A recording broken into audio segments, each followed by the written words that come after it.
All right. Nobody's going to stop. All right, let's get started. A lot of new faces, so I'm assuming there's a lot of Amazon Lit fans that are here, for people I haven't seen before. If it's your first time coming to this meetup group, we're Wizards of Ecom. We've been hosted 1,500 meetup events in the last decade. This group's been around for 10 years. Amazon Lit, this will be their second time coming here. They get announced at 2 p.m. The structure of the meetups are 1 to 2 p.m. We do a beginner hour for anybody that could be anything from like, what is FBA, to can you really make money, to anything. There's a lot of other experienced sellers here as well. It's not a dictatorship, so I don't have to be the only one up here giving the answers. I'd encourage you to chime in, especially if you disagree with me. So like, I got thick skin. I'm a 9-figure seller that's been selling full-time for 15 years on Amazon, and I totally know that my way is not the only way to succeed on Amazon. I'm good with that. So I'm about 85% private label, 15% wholesale. I'd say the only reason I'm not, and we're going to talk a lot about wholesale today, but the only reason I'm not 100% private label is just cash. I mean, the cash flow on the wholesale model is just so much better than private label. And when you have that dialed in, why let it go? So that's all it is. I'm very, on the brand side, I'm very passionate about getting into brands that I'm passionate about, or would like to be passionate about.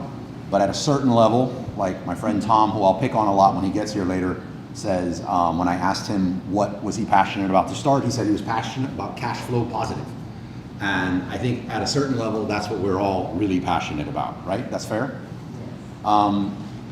We have some pretty amazing sponsors here. We say no to more sponsors than we say yes. And by the way, this is a pitch-free zone. I don't have a course to sell you at the end of this. There is no run to the back of the room for something. This is just a sellers helping sellers environment. I've grown a lot as a seller and made a lot of money based on the tips that I've learned from other people here. And I think that's gone both ways. But we have some pretty amazing sponsors. We say no to more than we say yes to.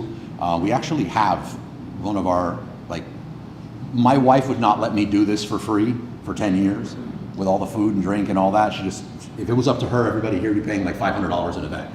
So the way we've been able to do this is to partner with some amazing sponsors. Two of them, if we can make them feel good and welcome, uncomfortable. In the back is a Vask. They're in the back. They've been with us. They've been with us for a while. You'll also see their banner up here. You see it here. I want to throw this out here, as I see some of you trying to scan this. You don't have to catch the brand on the QR code. It all goes to the same spot. So you don't have to wait for it to cycle back if you're interested. But again, if you're not working with one of them, I'm not saying drop whoever you're working with and switch. I am saying though that if you're on the market for it, or there is a solution or some resources that you want to know that they're solid. So I either work with them personally, or somebody from our inner circle here can vouch for them that they have worked with them for years. And at a minimum, if you see them at a booth, go take a selfie with them, say thank you, because a lot of this wouldn't be possible without them, okay? The topic we have today is going to be Amazon Wholesale Domination. So in the beginner hour, I'm going to try to dodge every wholesale question you ask me, just so that I can leave it for Eric and Sebastian. Is that fair? Or I won't go too deep on it, because we're about to go real deep on wholesale. What we normally do in these beginner hours is I'll ask if anybody has any questions. If nobody does, we have this awkward staring thing for an hour. No, I'll just start picking topics that I think are relevant, that we should be talking about right now. I pop my computer open and I'll do some live product sourcing if there's no questions. I feel like wherever you're at, whether it's a beginner or advanced, you're trying to build up your catalog or you're trying to find your first product. And since our topic is wholesale, I'm gonna do a lot of PL, talking out loud. No software. I'm just gonna do it live. We're gonna get feedback, and the idea is not for you to get one of the products that I'm showing you and go sell that, because you might have a dozen people here doing that too, and there's gonna be a race to the bottom, but more of the thought process of me talking out loud on why I think this is good, how I would approach it if I was launching this and my wife said I could launch another private label product right now. That's where I'm coming from, and I think that's gonna be a lot more valuable, the whole teaching you to fish rather than that. Who here has not started selling on Amazon yet? So I get an idea. There's a lot of new faces. Nice. Okay. You're in the right spot. Who here has been selling on Amazon for less than 18 months? All right. Over 5 years? Oh, got some value. Yeah, Chris Grant back there is another OG in the space. Hopefully you guys make him feel good and awkward and ask him some hard questions while he's here. I just got your newsletter this morning, which is pretty good, by the way. You're welcome. What else? Some announcements. We do several events per year. We have an annual event called Online Seller Cruise that we do, and we go out for a week, all of us on a boat with a lot of speakers and workshops out in Miami, and it's pretty amazing when you get a bunch of business owners together learning and a drink pass. It makes for a really, really good time. We have another annual event that we do, which is PLMA. We go as a group to what I consider one of the best trade shows, period, hands down, anywhere. It's coming up in 2 weeks. It is great if you are into wholesale, and it is great if you're into private label, but it's called PLMA. It's in Chicago. It's in about 2 weeks. So that's coming up. Anyone that's interested, we don't charge for it, by the way. You're welcome to come with us as a group. You just got to get your plane, your hotel, and the ticket for the event, which I think is $400 or $500. We also do a China sourcing trip for those of you that are into private label. We haven't done it since COVID, because it's been obviously COVID, but we should be getting that started back up, which we go every April and October as a group. We also do not charge for that to come, but you do have to get your plane, your hotel, your massages, your drinks, whatever you're into. Like, you need to handle all that, but you come with us. We'll go to the factories that we work with to, go through the show together, connect you to the right resources if you need it, or you could just go solo. Trust me, I've gone sourcing in China many times by myself, and it is completely different with a group. So you're welcome to tag along with us if you want. I think announcement-wise, my shameless plug, we have a podcast called Wizards of Ecom, and unlike Amazon, I can't ask you for a 5-star review. I would like you to listen to it and leave a 5-star review. It is very difficult to get people to listen to a podcast, so no, really. If you are into podcasts, we have a cool one. We have it in English and we have it in Spanish. For those of you that like to vender en español, we have it's always a good sign when the speakers show up, right? For those of you English or Spanish, we have 2 of them. They're not translations. This isn't some AI thing. We have totally different hosts, totally different topics. And the Spanish show by Alexei has actually been giving us a run for our money lately, in the sense of they've been putting some pretty amazing topics out there. I think I did the topics. Before I start diving into the computer or anything, anybody have any questions they want to ask? And if you are a total brand new seller, you are allowed to ask, I don't know what to ask. And we can take it from there, but any questions? Or I could pick on people, so it's up to you. Really? So everybody's having no difficulties finding products to sell. I'm gonna assume that. I don't believe it. Anybody here who's running ads, you love how prices are going down per click, right? Yeah. You love how everybody you call says we only sell to Amazon sellers, right? Go ahead, thank you for the question. What do you have? Private label. Cool, yeah. We'll get into some of that. How long have you been doing private label? 2 years. Nice, so you would either be a veteran or bankrupt. No, I am still very inexperienced. Okay, where are you at? We operate on Shopify as well. That's amazing. Yeah, that is absolutely amazing. Putting all your eggs on Amazon in the private label space. The lion's share of my revenues have come from Amazon, but I am not under the illusion that they are my friends. And I would absolutely love Amazon to have several neck and neck competitors with them. Yeah. So, yeah, I love that you're on Shopify. Can you share your space? You don't have to sell your product, because everybody here has a pen and paper. Beauty and health. Oh, so you just So went, wellness. you were like, find very difficult brand, niche to sell, and you went, okay, good. No, good, that's awesome. Yeah, it's an amazing space. I was just talking to a friend of mine, Bruce, we were talking about beauty space, and it's a difficult space, but the growth potential is amazing. The fact that you're on Shopify and you're probably doing content is gonna help you a ton. There's this little thing that I wanted to go away ever since my daughter was born called TikTok that's just exploding and does absolutely amazing in the beauty space. So hopefully you're not ignoring that. No, we're having a hard time on TikTok. Yeah. Okay, well there's myself and a bunch of other people that are doing some really cool stuff on TikTok. We'd be happy to share anything you want. Okay. At 3:30 when this ends, or we might go a little over, depending on how inspired Eric's feeling, but we hang out and we network. Okay. So we could break out into the conference room here and just hang out. So you can come up to me and be like, who are those people you told me about on Okay. TikTok, and I'll point you there. All right? No other questions? Really? Okay. I thought you were about to ask a question. One further thing. Okay. I'm going to pop my laptop open and just talk through some things for sourcing products.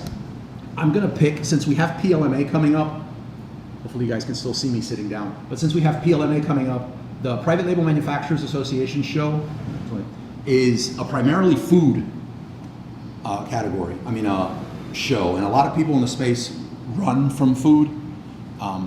With the rising cost of advertising costs or cost per click, the need for a subscribe and save replenishable product is really where you want to be, and food does that.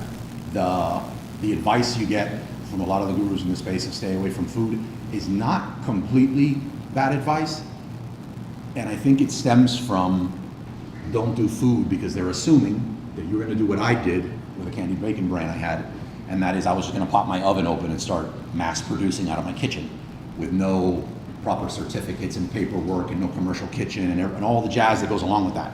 If you don't have that, that's pretty dicey.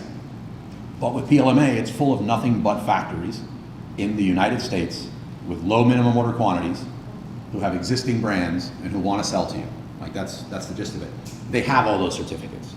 So it's a gold mine of opportunities for the private label. Now, I also said it was good for wholesale. The reason it's good for wholesale is because when you're going up to these brands, and let's just say they have some jerky, and they're looking for private label sellers to start their own jerky brand, they're also showing you like the 12 different brands of their own that makes jerky, and what inspired them to make their factory, and they're bragging about all these stores that they sell in, but guess what? Their listing on Amazon has one image, 2 bullet points, and 600 reviews. So this thing is selling in spite of itself. So being able to just go to them and say, hey, I'd like to do business with you and start my own brand, but it'd be really cool to be able to resell your product and give it some love and get it to sell more. It's a no-brainer. So you're gonna leave there with a lot of wholesale connections. I know there's a lot of fear lately also with this bundle gate, with the mass suspensions with all the bundling. We do a lot of what I call hybrid, PL wholesale hybrid. I think one of the biggest differences and why I feel like it has nothing to do with Bundlegate is that we have full transparency with the brand. We work with them, we get the letters of authorization, they're allowing us to have this. We'll get like Pop Secret popcorn, and then we'll go get some food grade gloves from AliExpress, and we'll call them butter blocking gloves so you don't get butter on your finger when you eat them. We put them together and doing some really cool stuff, and we're fine with that. Now, if we did not have permission from Pop Secret, and we didn't have all that, you're asking for big problems on Amazon. So you can do all that at PLMA. So for today, the random products that I was discovering that I'm going to show and kind of talk them out loud is, and by the way, can you look on YouTube? Any questions from YouTube? No, okay. By the way, if you see me looking at this camera, it's only looking this way. I'm not checking myself out in the mirror. It's because there is a stream happening this way, and I'm just trying to make sure that we're answering their questions. But I tried to make the products that I randomly came across this week food related for those of you that are going to PLMA. And our meetup next Saturday is going to be about how to best practices for approaching vendors at trade shows. So we might even do a little, there's several of us here that are really good at this. I can tell you, it's also true in the wholesale space. It is much better to go to a trade show and talk to somebody in person to close accounts. And we're gonna talk about all that from the private label and from the wholesale side. We might even do some, for those of you that wanna come back, we'll probably set up some booths and role play this and get really awkward, right? But really good meetup next Saturday if you're welcome to come. All of our meetups are free, by the way, not just this one. Let me see. So, I've got your music ready. It's still thunderstruck. No, all right. How was the drive? 10 minutes. Yeah. Okay. I will. So what I do is, for the purpose of the beginner hour, I could open Jungle Scout, I could do something like that, but and I love Jungle Scout, by the way, but I just want to show you how you can do this without the software. I think if you don't learn how to do this on your own, you can't really maximize the software. That's kind of like my 2 cents. I really feel like because I started, I don't mean to sound like that story about I walked to school 3 miles in the snow and back barefooted, you don't know what it's like, but because I was in the trenches on eBay and without FBA, I feel like there was a lot that I learned then that I'm applying now and kind of gives me a level up in the space. So with, because of that, I feel like I really maximize software a lot different than different people. Anyhow, that's my opinion. This weird thing. So we went down this boba rabbit hole, and I think the boba category is pretty saturated, but we found this jelly topping lychee jelly that seems to be getting a ton in sales. Like for example, if we look at this one, over 1,000 a month. I'll show you where I found the pricing on this to get this domestically, but it looks like you have to order 500 pieces at a time. Doable, right? Anybody want to take a guess at what the cost is of this product? $2. You're right. Holy shit, yeah. You got that for stealing my thunder. No, that's really good. Yeah, it was about $2.05, something like that. You're not right. No, about $2.05. Yeah, $2. This is sourced in the USA. It's a food product. They have all the certificates, everything. And yes, these are the dominant ones. But look who else you're playing with here. This is easy money. These listings suck, right? They really suck. I mean, this is a clinic on bad listings. So you're out the gate gonna get some phenomenal sales off of this. And again, this is something that you can find in PLMA. I did not open up a software to start looking for, I didn't even know this existed, to be honest with you. I still am not sure what it is, but it is like this coconut lychee jelly, and it actually comes in shapes, so you can get like hearts and diamonds and Lucky Charms like stuff here. This would be easy money at PLMA. You're probably going to find like 50 vendors that do this. What I look at with stuff like this, a lot of people say, hey, look at the search results. I want to see search, but I do not care how small the category is as long as I'm the one dominating it. And that's kind of like my take on Amazon. I would flip the screen.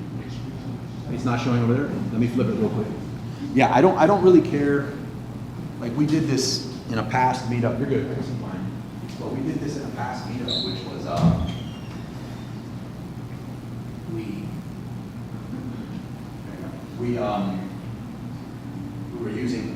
we did a class on how to use Etsy to find private label products, which is really cool because Etsy, a lot of stuff on Etsy, they come up with stuff early. They're very inventive and stuff, and mass production is not top of mind for them. So it's very easy. I know it's not mostly the most ethical, but it's very easy to see like what they have going on, see the validation that this thing sells, and if you understand how to get something made in mass and you understand the power of Amazon, it's very easy to get in front of that and do a lot of damage. But we found some stuff in the mushroom space, and apparently there's this crazy niche of mushroom hunters, which, I mean, you gotta look it up if you don't believe it. And there is like 100 different accessories for mushroom hunters. The thing is, it would be very easy to dominate the space, but you'd only be doing like, I don't know, 400,000. I hate to say it like it's not, you'd only be doing only 400,000 a year in sales, but the profit margins were off the charts. I love that. Like, I don't think we spend too much time, and some of this is me. I know when I get on a podcast and I say 9-figure seller, everyone's, oh, but man, it is so overrated. Focus on your profit margin. My next brand, I'm not looking for 7, 8, 9-figure anything. I'm looking for high profits. That's it. But yeah, so if any of you had the question about, you know, how much search is there? It's 1,000 sales, 1,000 multiple times. How about that? So 1,000 people have bought this multiple times. It would be an easy category to dominate. I would do it. Some of you raised your hand on the private label side. And again, the only reason I'm not doing some live wholesale sourcing is we're going to have a heavy dose of that, or wholesale talk, so I don't want to get into that. Yeah, you got a question? I was reading the number of reviews for the other two. Yeah, nothing. This is nothing. You beat this with like some creative a triple vine, and you're like beating this. This is out the gate. Okay. The first two I'm going to show you, this one and another one, are like, the third one is great. Like, I think you should do it. This one, I didn't even know what the heck this was. But if anyone was looking for like, everyone's like, oh, I want to do a test PL. I looked this one up. This was very difficult to quote in price because it was so low. But it was like 40 cents. The packaging on this was less than what it was. If you were looking for like something to just say, I want to learn how to send into FBA, I just don't want to risk anything. I'm very risk averse. This is not going to make you a lot of money, but this probably put a kid through private, depending on the private school, probably put a kid through private school on this one. That's how I look at it. But like, it'll be a nice little passive income stream here, and you learn how to do private label. But the listing again, what would you guys say the quality of this listing is? I mean, how does that convert you? Right? What do we got here? Nothing here. These actually look like baked beans. And that, which, I mean, that's bad. All right. This last one I love, and I'll show you how I found this in a second.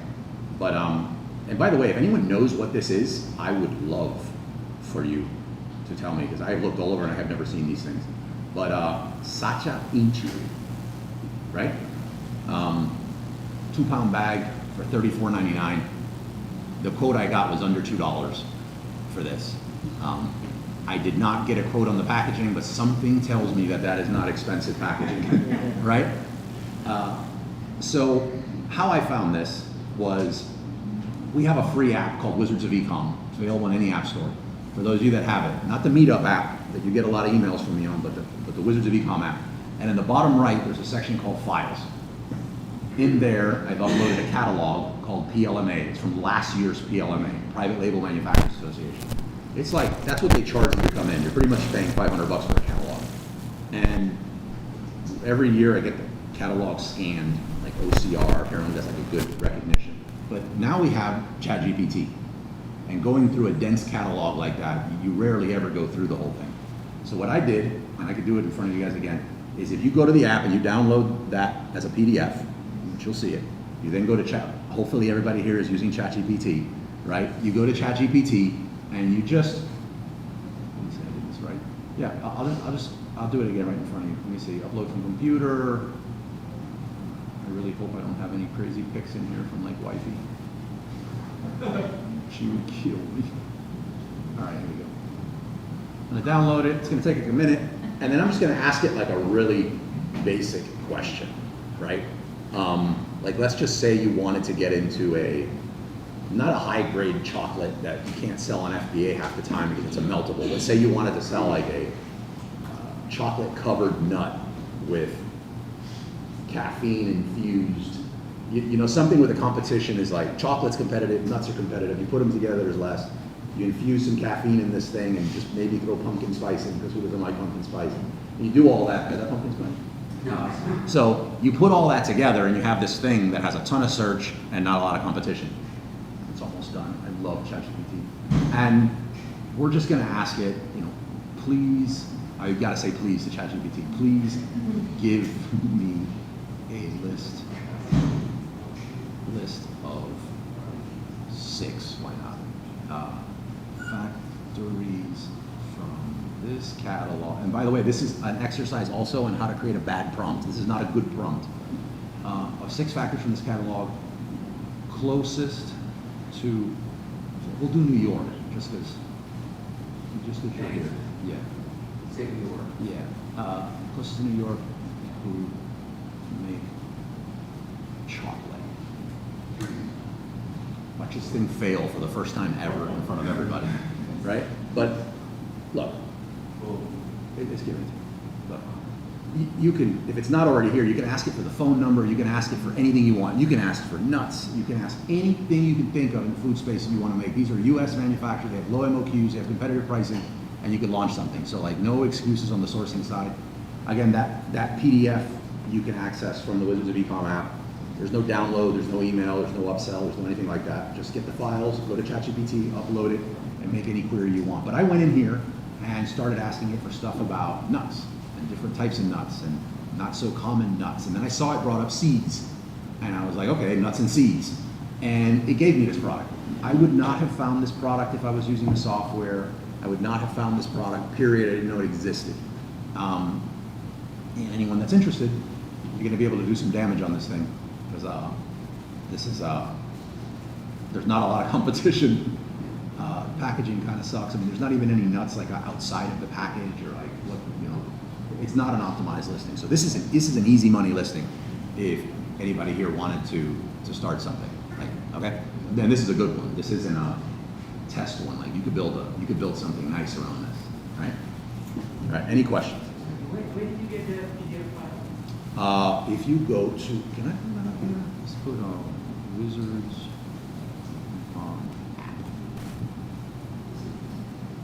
So it is in both app stores, but so yeah. If you just go to your app store wherever you get apps and put in Wizards of Ecom, and when you're in here, yeah, on the bottom right, you can't really see it here, but it says Files. Click on that, and it's going to open up, and there's 2 files in there right now. The first one you can see PLMA. You click on it. Somebody told me that if you're using a PC, it gives you a prompt that says there's a virus. I don't even know how to do a virus. I don't know how to put a virus. I don't know how to do any of that stuff. So it doesn't have one, but use whatever precaution you want. It's just a high quality list that you would have had to have paid $500 for. And you can upload into ChatGPT now and get any information you want, right? Approve? And they're close to New York, so put your state. Not that it matters, because the alternative if you were in a PL is fly to China. I assure you flying to Illinois or New York or whatever is going to be a lot more pleasant than flying to China. China's been great for business, but it was not pleasant. to go to. Yeah, with now the potential tariffs. And Yeah. It would be a nightmare. Yeah. All right. Yeah, no tariffs on this one. No tariffs yet from Illinois to Florida. All right. Any questions? You got it, kid. Let me pick on somebody then. You look friendly in the back. Blue shirt. What do you do? Mostly wholesale. Mostly wholesale. Yeah, only wholesale actually. Nobody's perfect. I'm just kidding. No. How long have you been selling? Now in January, it'll be 2 years. What's the thing you struggle with the most with wholesale? The operations side. Yeah. The scaling. That's any model. Yeah, the scaling, like more employees, more infrastructure. We just got a warehouse last year, we already have our own space, so it's just taking those hurdles, like jumping those hurdles can be like overwhelming, in the process. And Yeah. kind of building a team too, it kind of feels like it's time to maybe add another dominant figure into the project. It's just a lot for one or two people to really operate at the same scale. And you currently have a team you're talking about No, building it, like I'm at the point that I from need scratch. to- So you're doing everything. Most of it, yeah, most of it. Well, that's good Yeah. to start. Yeah. No, it's going really well. It's going really well. Like I'm motivated. I'm here. Just, I don't have no questions. I'm just open here. No, yeah, you're good. You're good. I got a question. John? Could we look at maybe the nuts listing or Yeah. the other listing and maybe highlight some things that could possibly be improved? Sure. Yeah. Right, I think that could be super beneficial. I Yeah, don't agree. I will. Like maybe I think a mutual friend of ours, a mutual friend of ours, I'll pull up their listing because they do an exaggerated version of Aaron. yeah. So I picked this one because this product, 40K. yeah, That's this product would be a product that I would tell you not to sell no matter what. No way, no Right. way. And to make matters worse, he also picked the garlic press, which is the joke product that everyone says, like the poster product about what not to sell, right? To be fair, he got in, he's a great operator, great seller, great dude, but he got in at a time when you could just give away products to rank as well. Still, this product has a huge kick me sign on it from China. Like, this is stupid easy for Chinese to bring over. So he is competing with them, and it is a very cutthroat, very black hat space, and he's dominating it. So like, that's a testament to like, this guy's, I'm streaming, otherwise I'd say like, this guy's good, right? But this guy sells this frother, and it comes in, I don't even want to say this box. We've bought this product. It does not look like that box, right? So this colored burst, it's not on the box, right? It's added to the image as an optimization after the fact, and it's tested. If you just every so often pop into this listing, and every so often, every week or two, and this is someone making changes to their listing who's doing 40,000 units a month, right? Most of us, probably me too, 40,000 plus units a month, I ain't touching it. Like, I'm leaving that thing alone. He's making optimizations. This lifetime warranty over 5 million sold, it's not on the box, right? That doesn't come like that. Now, if you have just a brown box coming from China, you can't do this. You can't make someone think they're receiving a gift box or not. But people that receive this, they don't even realize that's not on it. They don't get it. I think it's safe. You guys agree? It does not come with the bow, right? Right. What does Amazon's rules say? Just show the product that you're selling in the main image. Yeah. He decided there'd be an opportunity to show variations. So these are things you can do and should be doing on a listing to optimize your listing. I'm not saying that you should get your product and explode it out this way. As a matter of fact, I think this is super tacky. But in the category that it's in and the competition level that you need to do it, that doesn't matter. But this person, what they've done is they've showed the end result of the product. This is why you're buying it. You buy the destination, not the journey.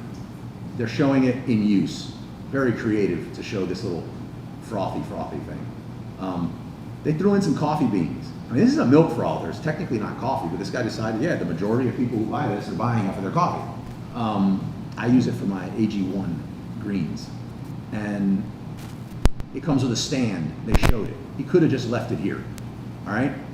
So a lot of stuff that's happening. I want to use that one, and then we're going to jump over, and you're going to be very underwhelmed when we jump back over to one of these listings, right? So let's pop over here. After what I just shared, and let's just pick one of these. Let's go with this. Let's go with this. Yeah, we could go with this one, or we could go with the one that's doing great, because they're not optimized either. That they're complacent. That they're waiting for someone to come in and just take over. Will be able to tell how old is that listing the product? Because according to my experience, and I just feel like if people, it's hard to get people to give a good review. And they look at this review and like 27,000. Oh, by the way, I forgot, I should have said this in the beginning. I'll be throwing these around because these are mics, right? But they're also soft, and I'm trying to find someone that looks athletic. Here we go. All right, so we're going to toss these around when someone has a question, and you try to toss it back to them. The idea is not to do line drive to head when not looking, but if not, it is soft. Okay? Ting, no. Oh. Okay, here we go. All right, you don't have to hold it. It's just got to be near you. All right? And if you don't want it, just wave it off, and I'll repeat your question. Okay? Can you repeat the question? How old is that listing?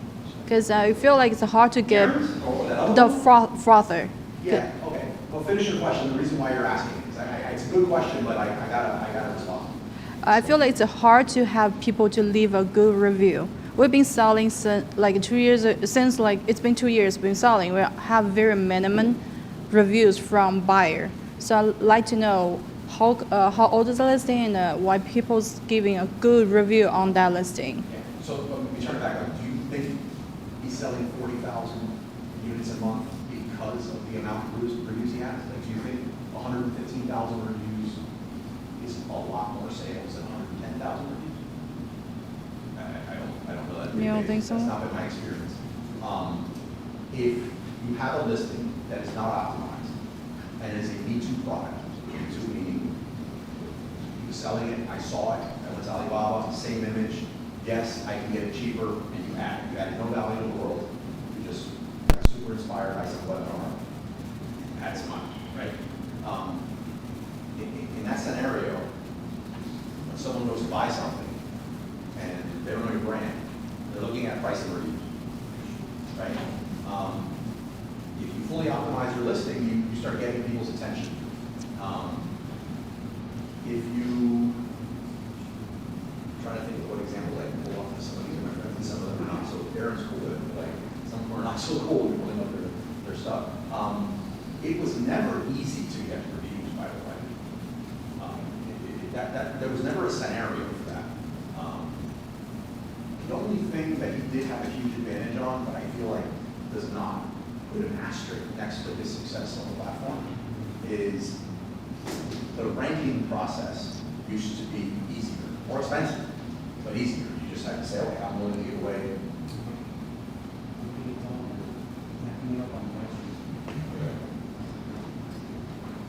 You need the other one?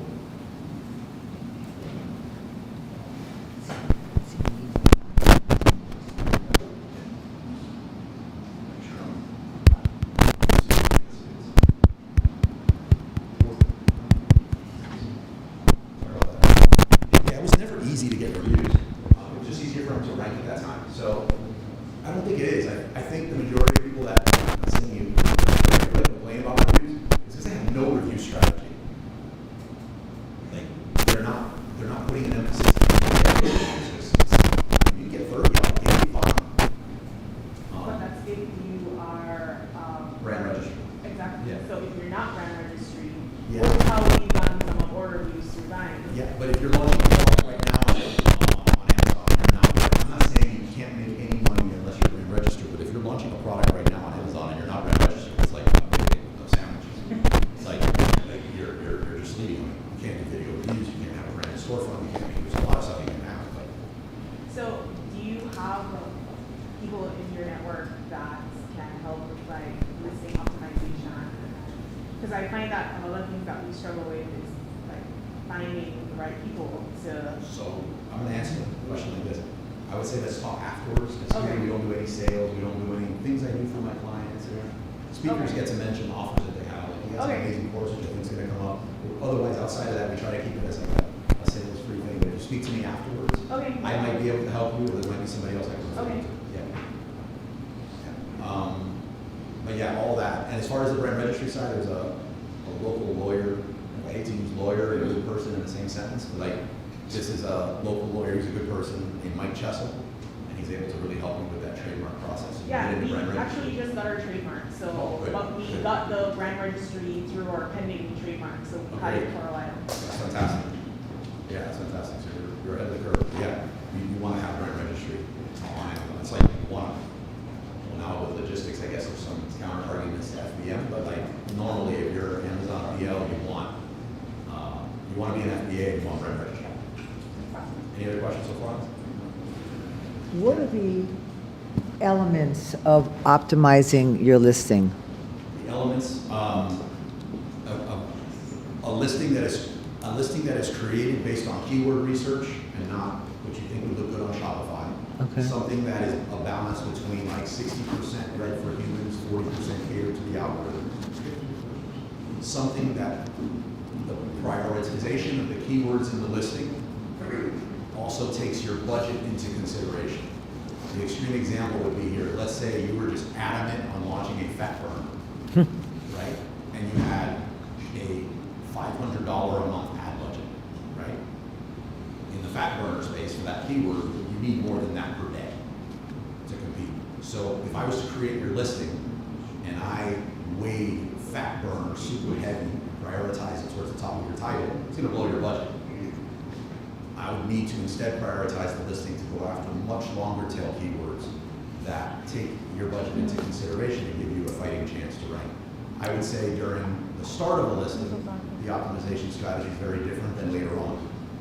When you start, you want to go all in and dominate one particular set of keywords or one family of keywords. You'll see this a lot when somebody launches say a diaper caddy, right? And they launch a diaper caddy. Your audio. It's not lower the cues. Yeah, 2 and 3. So you want to dominate. So you'll see the diaper caddy, a diaper caddy listing. You'll get some people go out there and like, I'm going to put a diaper caddy, great diaper caddy, very durable, great for cars, great for your dog, great for your kid, great for the park. And they make it sound like it's something that's great for everything. Well, the problem is when you turn on ads, Amazon's going to show that and try to show it to that and everything that's relevant to that. It's going to blow your budget. Instead, just go in on one angle. Your product is amazing for X, and focus all the keywords there. And then as you rank and as your listing starts maturing and Amazon's better understanding it and you're making money, then start incorporating some of those other keywords. When you see your competitor who has all those stuff built, you have no idea how they started their listing. And then later, the other stuff would be stuff like optimizing it in some of the ways that we're talking about. If your product has a scent, if it's a liquid, if it's a gel, a paste, or whatever, you want to show that. You want to show the product. Even if it's a little, like if you have a turmeric supplement, show a little turmeric root or a little pile of gold powder. Those would be some of the things for optimization that you can do. If it's made in the USA, try to drop a flag on your product. Size your product up. Don't make this was actually one of your products, which I won't say the brand, I don't know if you want to, but your brand, one of your brands had a product and it just looked small, it looked tiny. There's a whole bunch of dead pixel space around it. So just size it up. Well, Yeah. now it's all, as you know, it's all changed. Yeah. Does that help answer it? Yes, thank you. Cool. Any other? Yep. We'll throw that one to you. You can just say it and I'll repeat it. Two questions, similar space. That picture that you showed of the frother that had great box art. Yeah. How do you avoid getting reprimanded? And do they have any kind of call out like, hey, it doesn't really look like this or anything like that? Like, how to be cognizant of that? And then the second question is for a very beginner, as you know I am. How do you even get to this picture, to make these nice pictures? You always, you find something on Fiverr, like what do you do? So, repeating the question, what's the balance between optimizing your listing when something's not really on the packaging, Yeah. like that frother, and getting called out for item not as described? Right. Yeah. From fans and, or customers and Amazon. Usually, as long as it's a gift box, and it's a black gift box, and it says milk frother on it, and the product looks like the product itself, you're going to be good adding little extra things because people upgrade their packaging. If it's a brown box or your stuff's coming from China in a poly mailer and your listing shows a gift box and a bow, that's the extreme. Outside of that, I've not seen it. Could you be called on it? It'd be very rare. Amazon would check it and you could easily just tweak it out and edit it. As far as how to get someone to do it, I love Fiverr for that. If you go to the app that I mentioned, the Wizards of Ecom app, we have a tab down there called Freelancers. And every Fiverr freelancer that I've worked with that has been amazing, because there has been a lot who have not been amazing, but everyone I know who's been amazing that I go to over and over, I have a list of all of them there. You can actually click on them and say, I heard about you from, some of them will get you a discount, some of them, they won't get you to cost more. But I got a link to all of them. So yes, there's people there who, there's people there, really? Okay. Who will be able to help you on Fiverr, yeah. Thank you very much. That Yeah. answers both questions. Notice the upgrades to the package. No, They buy it based on photo, but they don't notice it when they actually receive it. right, yeah, yeah. Right, yeah, Cesar's point's a good one. I meant to bring it up. If you see the coconut here in this, anytime an extra asset on the main image touches in any way the main product, Amazon's bots usually don't pick it up. Yeah, so if there's some overlap, and now when you look at it, you'll see things like, oh, I've always wondered why it was like right there in the corner, slightly overlapping and not just somewhere else, because the bot won't pick it up. In almost every case, it won't pick it up. Okay? Chris, Hope? Amazon PPC, does the Amazon algorithm search like photos for Yes. Yes. Well, I don't know what, so does Amazon search the photos for PPC? Actually, not indirectly. Amazon reads the words that are on the photos and will index those words that show up on the photos. And that indirectly affects your PPC. So that's why I'm saying yeah. Yeah. Thank you. Cool. Anything else? Oh, no, time. Will you be able to add the word to the front page? I mean, not the front page. What's the image to the first image, like right here? What do you mean? Just to say, let's say go back to the frother. Just to put the frother somewhere on the main image. What about it? Just add the keyword frother into. Yeah. You definitely want to put the main keyword written on the product somewhere.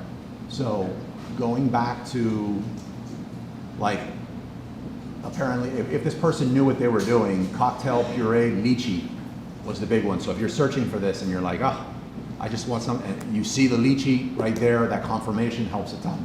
Let me go to this one. I'll go here.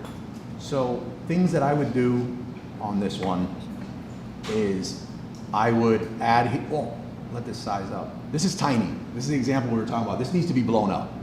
If they blew this up, they would get significantly more sales than what they have now. And that's just the size here in the frame here. There's too many dead pixels around here.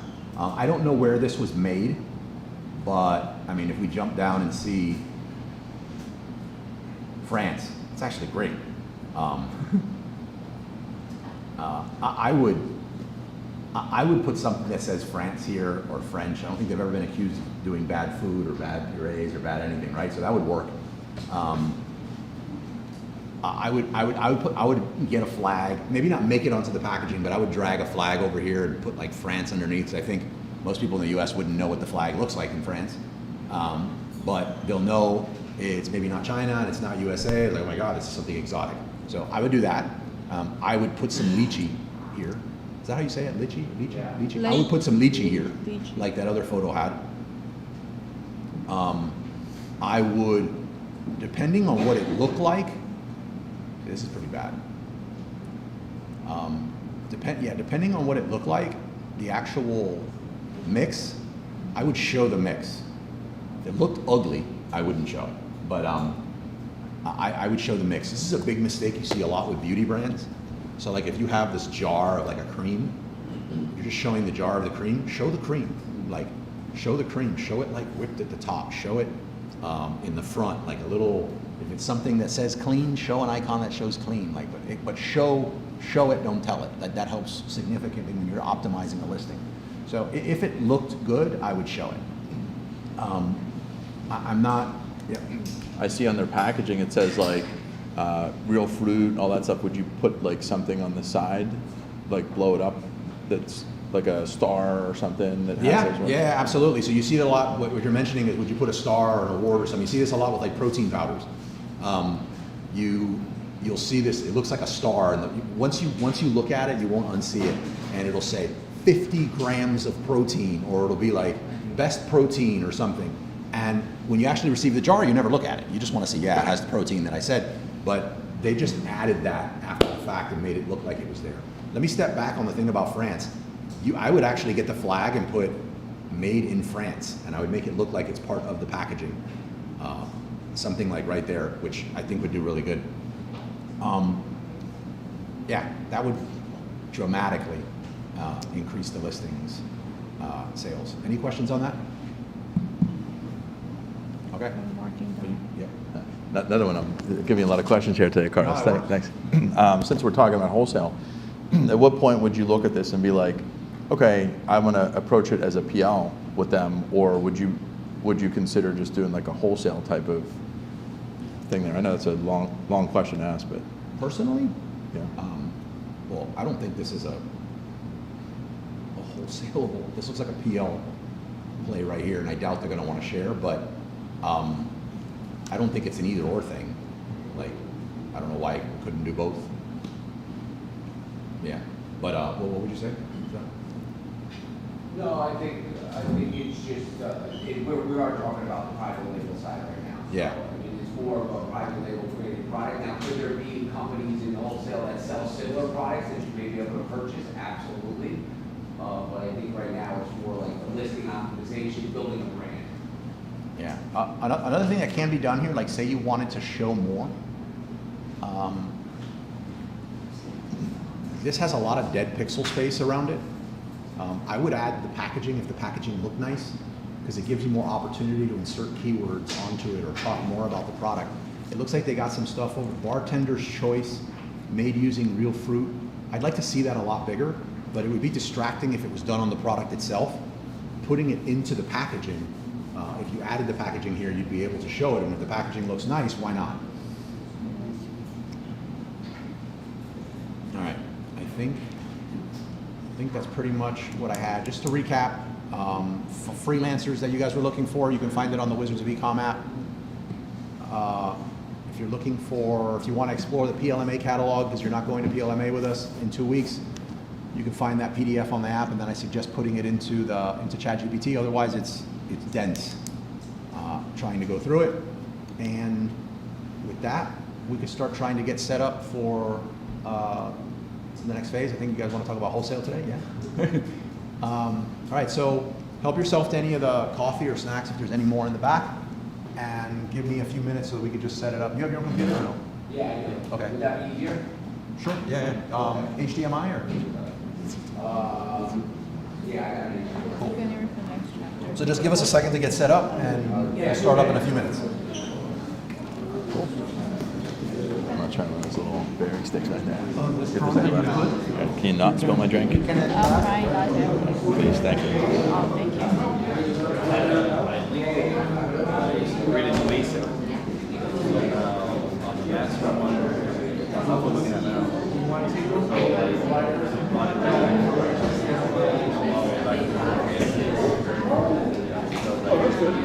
Carlos, nice to see you, man. How you been?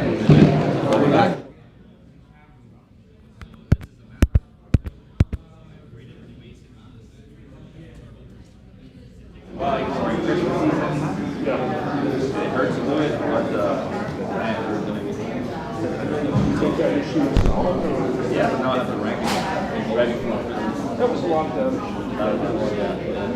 Because it's not just like What's the Wi-Fi here? What's the WOE? The one that says WOE in the network, and then it's Wizards and the number 1.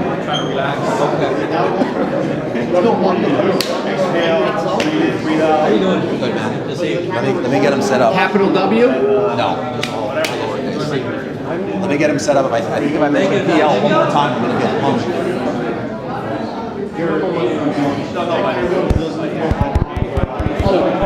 Also, straight from the road. What's going on with the one you have on your version?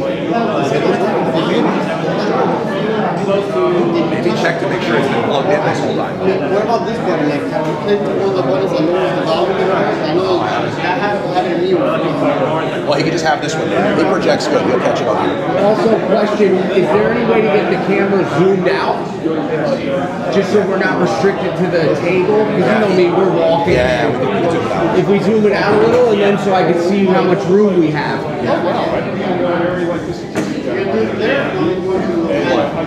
Zoom it out manually? No, yeah, he's gonna zoom it out now. Okay. You know, like a little white church across the bay. Green Street. Hey, how are you? Nice to meet you. It's been a pleasure, Eric. Nice to meet you. Our pleasure. I sent you a message on Instagram. Okay. What did it say? I just wanted to know the location Oh. and what it was about. Because we're in Miami, and last time I think you guys were in Orlando. I couldn't drive up there. Yeah. Well, I'm glad you came. Thank you. What, do you guys sell on Amazon already? Yeah, he does private label. Nice. I've been doing it for around 6 months now. Cool.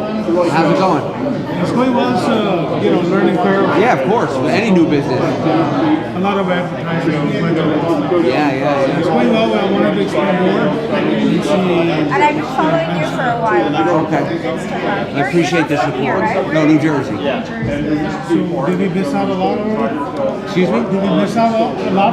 No. We just got started like 45 minutes ago, and we didn't even. We're about to go on in like 10 minutes. We're just getting started. Yeah, we also do private label, great and direct. So, and we'll be talking a lot about it.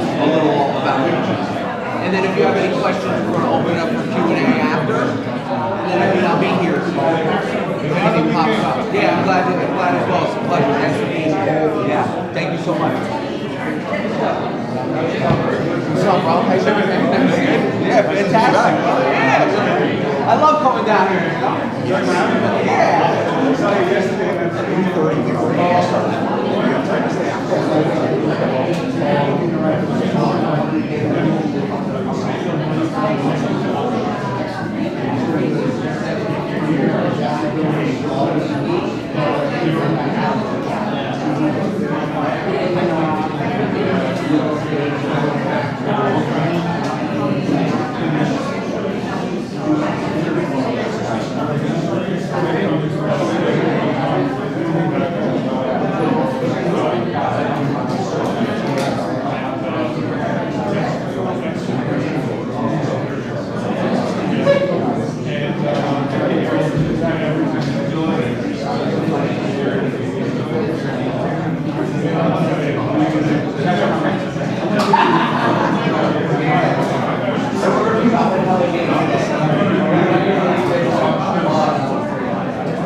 So I sent you an email. Okay. It's got a link. Okay. So we're gonna get you set up to where the stream sees nothing but your screen. Okay. And a little you. Here they see this and a big you. Okay. Zoomed out. But when you open that, you're gonna have to go into your email, so it's gonna show here. So I don't know if you want to disconnect it. I'm not on yet, right? Not on yet. Okay. So I should do it now, right? Well, I'm not plugged in yet. Okay. Yeah, I would set it up now. And let's Yeah, I got it. At least click on the link and get out of the email. Yeah, and yeah. then you can set it up.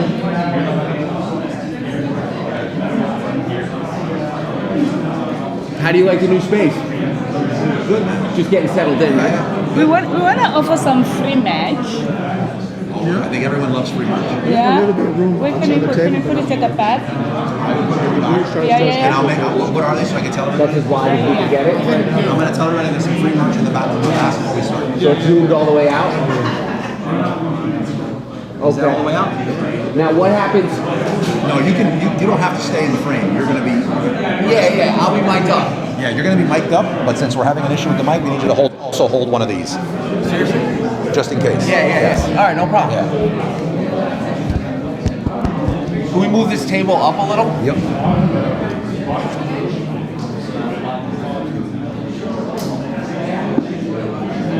This is a hot mic. Okay. Right now, you're good with just that. But I would keep one of those near you just in case. Okay. I can troubleshoot it afterwards, but I don't want to.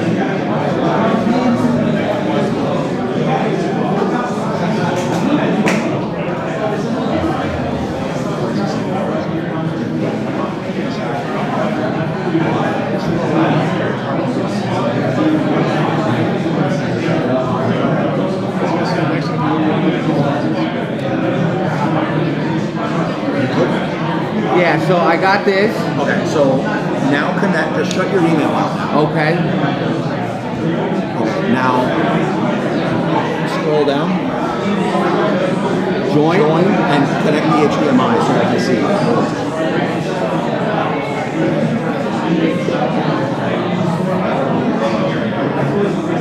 You actually would have to get closer. That's fine. Where is the HDMI connect? It's on the other side. Turn your computer. Okay, hit join.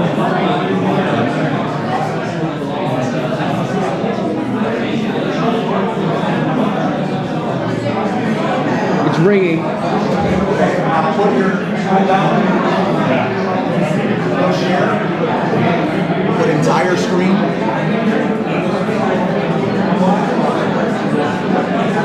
Click on it and then share.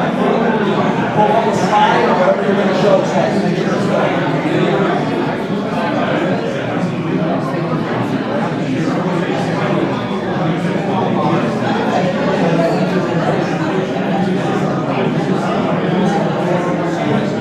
Make sure it's one slide back. Any questions that come from the stream, I'm going to ask you on behalf of. Okay. So at the we've reserved there's time at the end for Q&A, so we'll go through and then. Yeah, you got as much time as you want at 3:30 if you don't have to. If I you mean, went- this is probably 40-minute presentation, so that leaves tons of time for Q&A and You're not networking. forced to go to the 3:30, but if you do think you're going to go over, we'll just tell people anybody that needs to go can go. Yeah, you can leave. All right, you guys ready? Oh, hold on, give me 2 more minutes. Good. Clicker.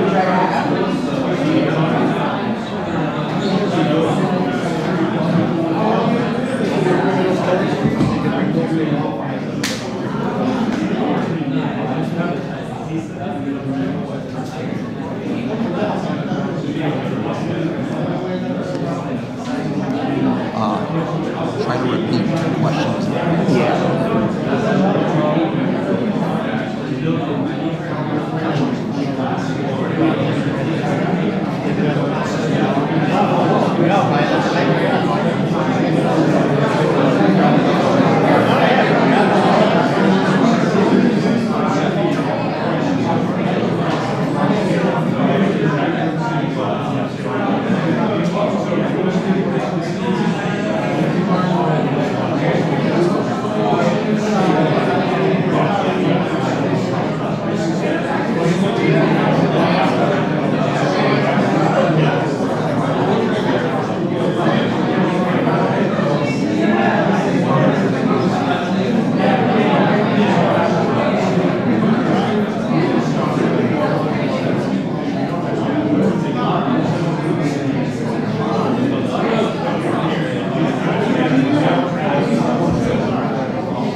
I got you. Stay near it. That's working right now. But stay Okay. near it, it's been. I didn't even know he was here. Yeah, he's here.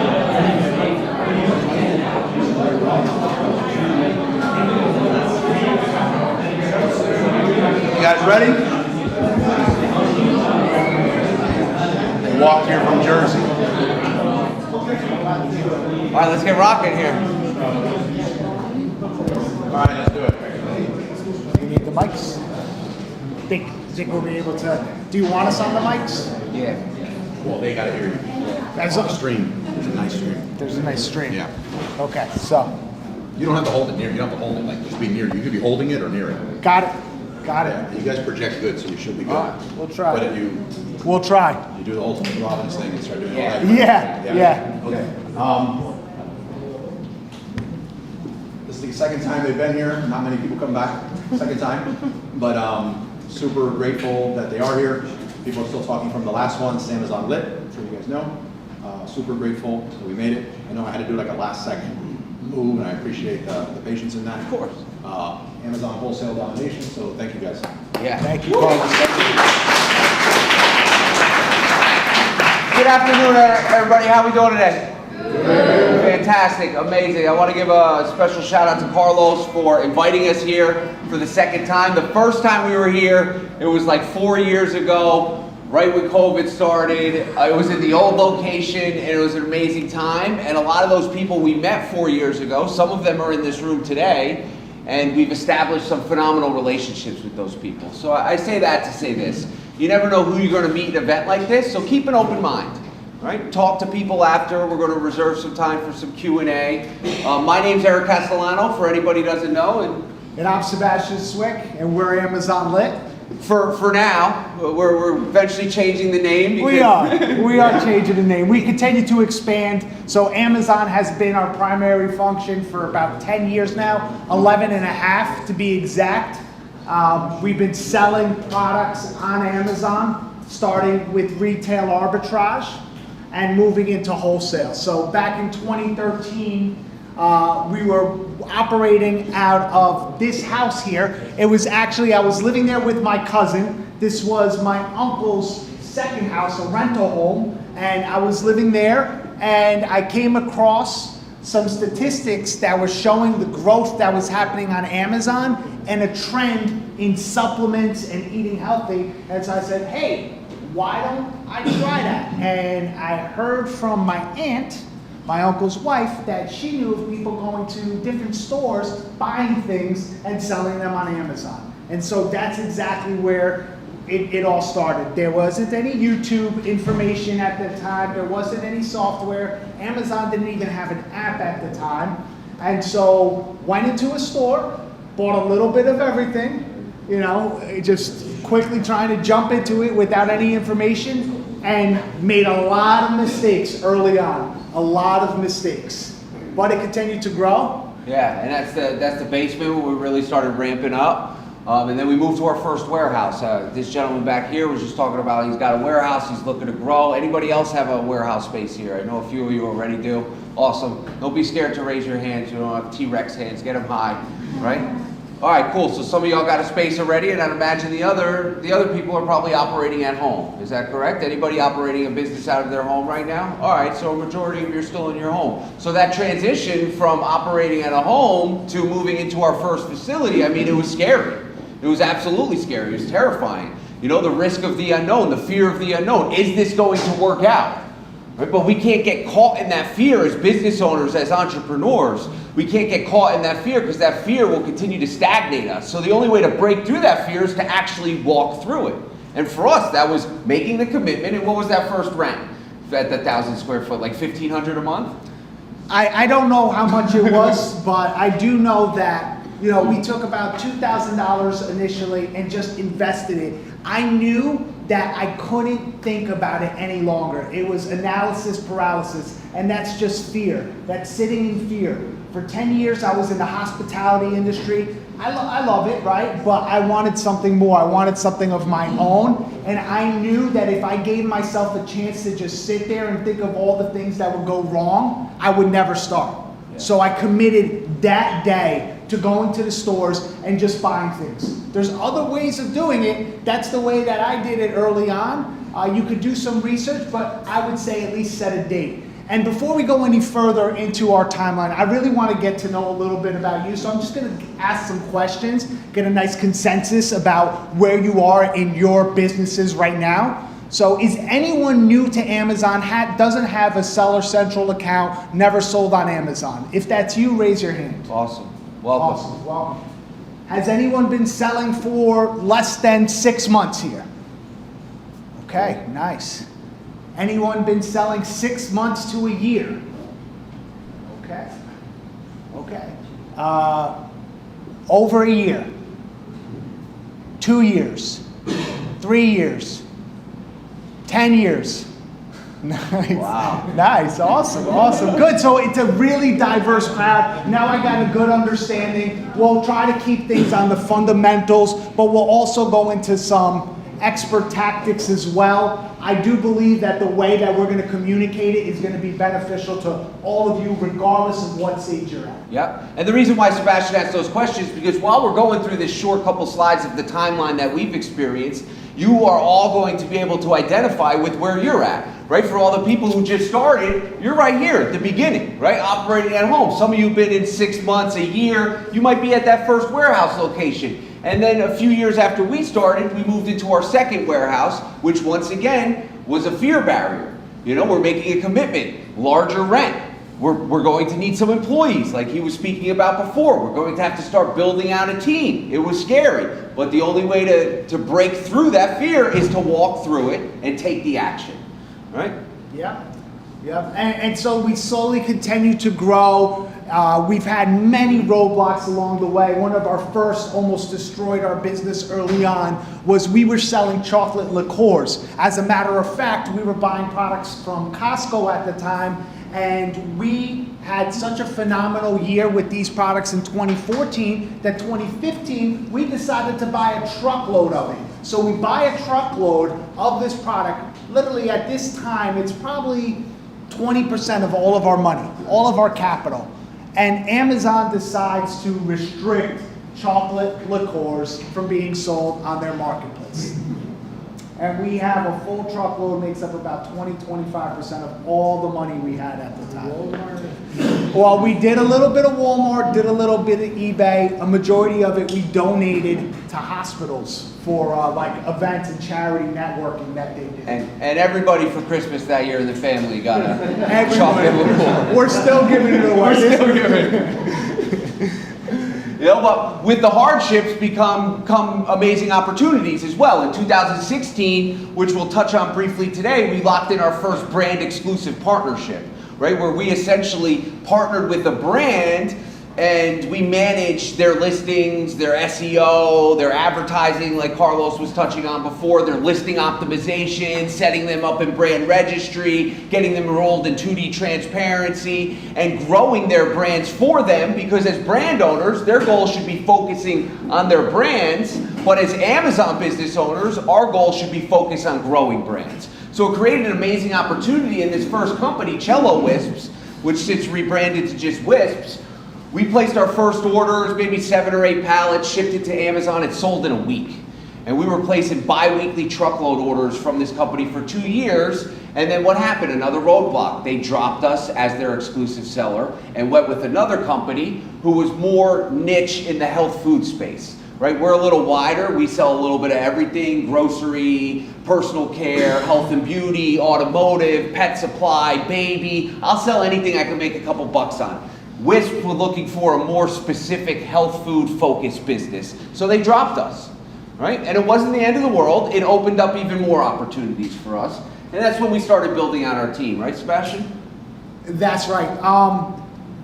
As far as, let me break down for anyone new here a little bit about brand exclusivity and the pathways to selling on Amazon. Carlos, when I stand over here, am I out of the stream or am No, I? you're good. You're projecting nice. Okay. When you go a little forward, you're out of the screen, but you can be. I thought I saw it giving me the evil eye for a second. I thought I was too far this way. I'm good? No, you're great. Okay. Just making sure you have water. Okay, no, I'm all good here. Thank you, Carlos. So when you sell on Amazon, you can either sell your own products or other people's products. Right? That's it. Those are the two pathways. Sell your own products or somebody else's products that you purchase and then resell. If you decide to go the second path of purchasing other people's products that you resell, you can either purchase them from wholesalers, suppliers, or a store, Or you could work directly with the manufacturer, the brand, and in that way, you'll be able to help them build their listings, meaning build the websites on Amazon for those products. And there's different ways of setting up video content, advertising, customizing their web pages, and then making sure that there's always product at Amazon facilities for the customers. So that is called brand exclusivity. And then, like I said, there's other ways of gaining capital early on, which we recommend, which is like starting off with maybe retail arbitrage or wholesale, where you're purchasing from large suppliers and then you're just reselling it. You get it for $1, you sell it for $2. And you just continue to do that. That type of business, a lot of work, a lot of effort, but a little bit less risk, and it's a great way to learn. Yeah. And how Sebastian got to that sell it for $1 or buy it for $1, sell it for $2. You really buy it for $1, list it on Amazon for $9.99. They take their fees, and then you're left with that $1. You know, so, but it's amazing, and it's a volume business, right? For anybody who's done some arbitrage, it's like the more you shop, the more money you make. Same thing with wholesale. The more supplier relationships you have, the more inventory you're purchasing, the more money you make, right? Same thing with private label. The more brands you launch, as long as they're taking off, the more potential money you can make. So that simple path that I was just describing of purchasing a product for a lower cost, selling it for a higher price, the more you do that, eventually you go from a smaller facility, like we were showing earlier on, to something like this. This was now, I believe, our 4th location at that time. 4th. This is our 4th location, 20,000 square feet. Now the problem with this is you can imagine Eric and I can no longer do this ourselves. This is, you know, at this point you need to build teams. But the beauty of it is the person who started back in 2013 could never do what's happening in 2018. What happens when you start a business is it forces you to do one of two things: quit or persevere. And if you persevere, you will learn what steps need to happen in order for your business to continue to grow.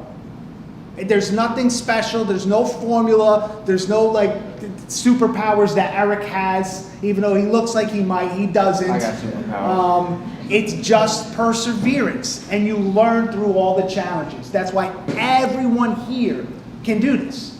Everyone. Yeah. High school dropout here, right? Worked in hospitality for 10 years. Grown multiple businesses because I learned that, oh, the formula is just go through challenges, hit your head once, you might want to have a hard head, hit your head against the wall once in a while, and continue to move forward. Yeah. And then so we really started whipping some sales into shape, and in 2019 we started breaking, what is that, monthly? That's 7 days. 7 days. So we started doing about $1 million a month back in 2000. No, that's a week. I mean a week. Back in 2018, 19. Right, and it was life-changing for us. This is when we really started to gain that time and financial freedom that we're all looking for, right? Because there's no way everybody showed up in this room on a random Saturday. Some of you drove from very far, some of you may live local, but you didn't just show up here to hang out, right? You showed up here with a goal in mind, and that goal typically is money-oriented and time-oriented, right? It's I need to make this money to free up my time so I can X. For me, it's like spend more time with my pregnant wife, right? For Sebastian, it may be spend more time with his 4 children. For you, it may be spend more time with your family or build something on the side. So we all came here with a goal. It wasn't just to see us. I mean, and if you came here just to see us, thank you, I appreciate it. But I mean, you're here to make money, right? Would you disagree with that or agree? Anybody agree? Agree, right?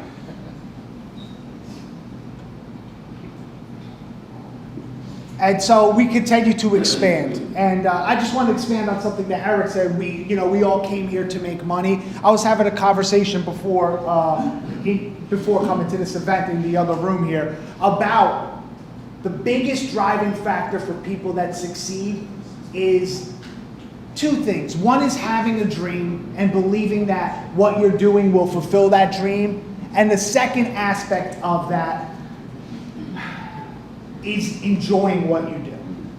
So if you just get into this for the money, can you succeed? Yes, but there's a lower probability that you will. Now, if you initially get in because you think there might be money, but then you find out that, hey, this is actually kind of fun, I like challenges, I like problem solving, much higher chance of succeeding, much higher. But if it's something that you're miserable at, then you should probably do a 9 to 5 or find something else, right? Because this may not be for you and you could be wasting time. And, you know, we don't get time back. So I just want to throw that out there. But here we were expanding, and then we began to do a lot of events. This is one of our events. Is that ASD, Vegas? yeah. That's one of our events in Vegas. And Eric and I travel often, almost every week. We're somewhere in some different city. And we've built this business now that is fully organized to a place where we don't have to be there. The business is still operating. We did 70 million last year. You know, we're projecting to do roughly around the same this year. We'll see how Q4 turns out for us. There's been challenges and hiccups throughout, like any business. I always say, you know, I hear a lot about people talking about selling on Amazon is dead, or, you know, this thing is dead. If you find me a business opportunity that is risk-free without challenges, I'll drop everything today and join you. But I just haven't seen that across any industry. There are risks, and with those risks come high rewards if done correctly. Yeah. So we continue to crush it, put in the work. Like Sebastian said, we freed up a lot of time. And last Q4, we hit $7.5 million in monthly sales revenue. Now Carlos talked about this before. Sales revenue is cool and all, but I want to make profit. Yes. Right? It's all about the profit. Orange bars look awesome on social media posts, and people get all excited, but it's like, what am I putting back into my pocket? Because I can't put percentage points back into my pocket. I can put dollars back into my pocket. Right? So at scale, profit needs to be a priority. It needs to be a priority, and we're going to cover some systems that you can implement immediately today when you leave here to make profit a priority in your business. So as you grow, you have those systems in place to continue to make as much money as possible.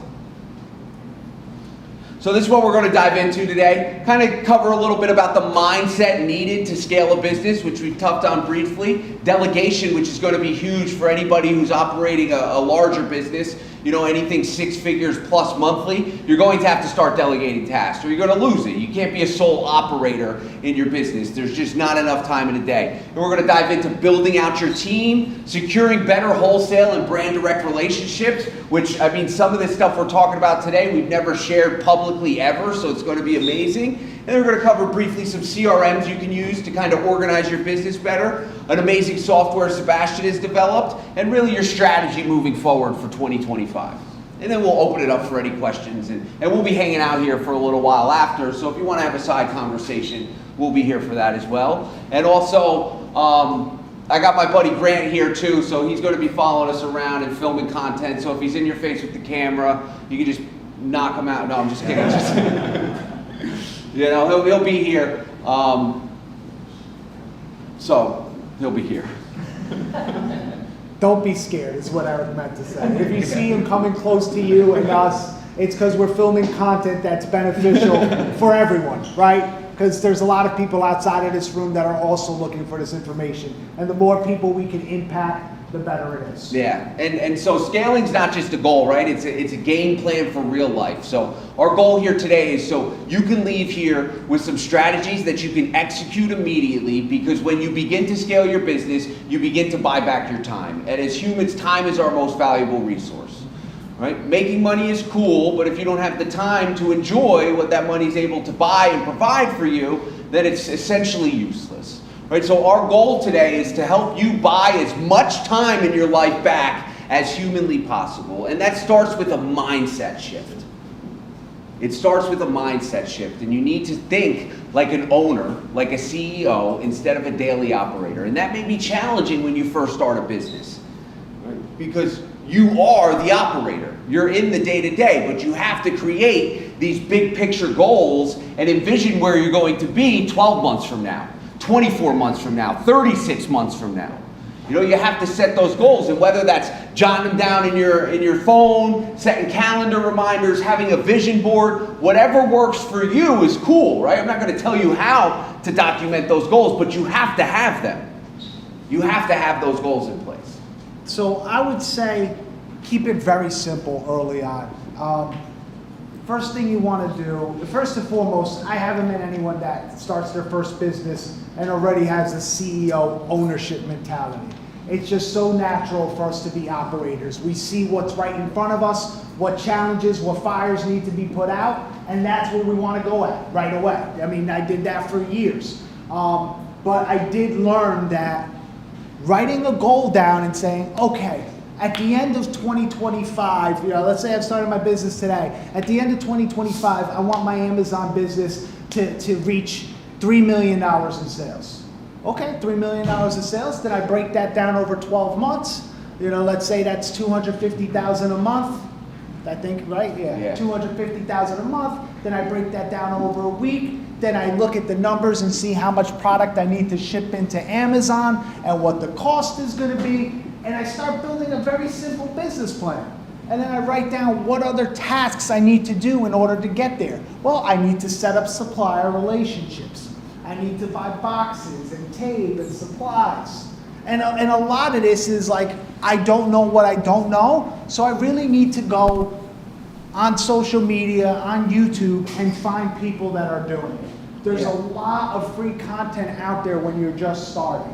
It's a beautiful thing. And you can get all the fundamental aspects of running a business, the solid foundation, and then go from there. And then go from there. And then there's a lot of network opportunities and a lot of higher masterminds as you scale that can help you organize things. Because to Eric's point, I've learned over the past decade that time, there's no dollar amount that you could put on time. If I know I can get from point A to point Z in 1 year versus 5 years, sign me up. Sign me up. Because I'm not getting that back and I can work on other things. So we really, Eric and I, we value time, and that's why we do a lot of masterminds, and we also are part of a lot of masterminds, meaning where we're paying people to teach us how to reduce the time in order to get to wherever the end goal is. Yeah, I was just at one last night. I paid to be on a yacht with 20 very successful millionaires from all different industries, and I invested to be there, right? Because it's important to me. I need to always level up my mindset. So just so you can understand the math behind this, because I think a lot of you are, analytical number people like us. So that $250,000 goal in monthly sales, right? And that might seem outrageous to some of you, but for other people in here, maybe small fries, right? And other people, that might be your goal. So just to break it down, assuming a $25 sale price, right? So 250,000 divided by $25, that's 10,000 units a month, right? That you need to sell to hit that goal. Seems kind of high. How many days are in a month? 30 divided by 30. 333 orders a day, right? How many hours in a day? 24. 13 orders an hour, right? Now it doesn't seem so crazy. 13 orders an hour, that's realistic. It's a little more realistic, a little more achievable. So now that you've reverse engineered the goal, you can figure out what you need to do to be able to sell 13 orders an hour, right? How many supplier relationships will you need to do that? Yep. And then it's just scaling out from there. So profit, I want to stress it now more than ever. A good friend of ours, who some of you may know, Scott Needham, he built a very, very large business. At his peak, he was doing close to $100 million a year. And I was listening to one of his podcasts the other day, and I think it was 2017, he made a net income of like $800,000, which is life-changing. It's a lot of money, right? And then 2019, he lost $300,000, negative. So zero profits in the business, had to come out of his pocket, right? And the reason why is because he was sales-focused and not profit-oriented. You have to be profit-oriented. You have to understand your data and your numbers and be analyzing them consistently, because as you scale, it's going to get more complex. Your returns are going to get higher, right? Your payroll may get higher. Your warehouse lease may get more expensive. You may need a storage unit, which is going to add fees. Your shipping will become more frequent, increasing your costs, right? So all these things play a huge role on decreasing that bottom line. So it's super important to focus on profits while you're building out these businesses. I talk to a lot of people. We've personally helped thousands of people build Amazon businesses. And a lot of the people, when we dive into their numbers of their company, they're not making nearly the amount of money that they think they're making. And I don't want to see that to happen to any of you, right? Because it's devastating. You've worked really hard, and after a year, you realize you're making a fry guy salary. Right? Nothing wrong with a fry guy salary, but if that's not your goal, then that's not enough. Yeah, and there's a lot of softwares out there as well. So, there's a lot of softwares where you could just plug into the Amazon reports and it'll pull the information for you as long as you're transcribing and inputting the right cost of goods. I'm not affiliated with any of these, but I would say like A2X, Seller Board, and there's others out there as well, where you can just put in the numbers and then they'll give you your financial reports. And there's ways of breaking that down. I don't know if we'll have time to go into it today, but there's ways of reverse engineering and breaking that down so you can know how much it just costs you every time you put a product in a box versus one product versus another product, and then what the profit will be. Quick story about profits. What Eric was talking about was that we came to a realization in 2017, 2018? 2017. 2017 that sales revenue kept growing, orange bars were looking very healthy, but our profits were shrinking from the year before. So we said, why don't we change our focus on efficiency, reducing our staff and making sure that we're as efficient as possible, counting the steps it takes, even if no matter where you are in your business, even if you're in a garage, you could do this. If you're counting your steps, making sure your boxes, supplies are as close as possible to you, if the products that you send the most are the closest possible to you, maybe it won't be like our business and the story I'm gonna get into where it saved us hundreds of thousands of dollars where we got to put it in our pocket, but it will save you hours where you'll get to be back with your family, friends, or have your own personal life outside of your business, which is super beneficial, and I wish I knew that early on, but I didn't know what I didn't know. So back to the story, in 2017, we realized that numbers were growing, sales were growing, but our profits were shrinking. So the following year, we decided to focus on our employees, counting their steps, efficiencies, seeing areas where we were overspending and not paying attention. Maybe we had too many software subscriptions. At the end of the day, we did about $5 million less in sales. If I recall, it was around $5 million less in sales, but our profit, the money, our net income profit was almost 7 figures compared to the year before, 7 figures more compared to the year before. It was like an $800,000, $900,000 more in profit, even with $5 to $6 million less in sales. And so at the end of the day, I can't stress enough what Eric said. Maybe early on, it's just a few dollars, but those few dollars, they add up and compound over time. Yeah. So anybody here have a buying team or, okay, we got one. Anybody doing wholesale and they're doing all the buying themselves right now? Put your hands a little higher for me. Okay. Okay, so this is going to be massive for you. And anybody looking to kind of branch into all wholesale or brand or direct, and that's the reason you came here? Put your hands high. Okay, great. So when it comes to building out a buying team, Sebastian and I would 100% agree with this. The products that you're purchasing and the decisions you make to procure inventory to send to Amazon is the most important position in the entire company. If you don't have a solid infrastructure for buying the inventory that you're selling on Amazon, it doesn't matter how aggressive you price, how cheap you can ship them, how quickly you could package them, how well you've analyzed the listing, because if the profits aren't there and your buying team isn't solid, you're just moving inventory. And you're gonna run into a situation that we ran into in 2017 where we did massive revenue numbers and we looked at the margins and we were like, damn, we worked my ass off. worked 15 hours a day, 6.5 days a week for, 52 weeks straight, and for what? It was devastating. So there's a lot of, what's the word that I'm looking for? Oh, it's right here, self-defeating thoughts, right? There's a lot of self-defeating thoughts when it comes to relinquishing that control and building out that buying team. I can do it better than anybody else. I've been doing it for X amount of years. I've grown the business to X amount of money. Nobody can do it better than me, right? But I guarantee you, and Sebastian and I have experienced that, we built massive buying teams, not just for our company, but for other companies. And lo and behold, we have buyers today that buy way better than Sebastian and I could ever buy. Would you agree with that? Of course. Way better. Way better. One of our buyers, she's making up about 50% of our total business. One person, which is crazy, right? And then we got another three, we'll call it 2.5, that make up the other 50%. And if Sebastian and I, if we were willing to relinquish that control and be like, listen, this is my money, I don't want anybody else to risk it, and I don't want anybody else to spend it, and I want to be at the forefront of every decision of every product that we ever purchase, we would never be able to scale this thing. Our hands are too deep into the cookie jar. A lot of businesses fail because they're unwilling to relinquish all control because of fear.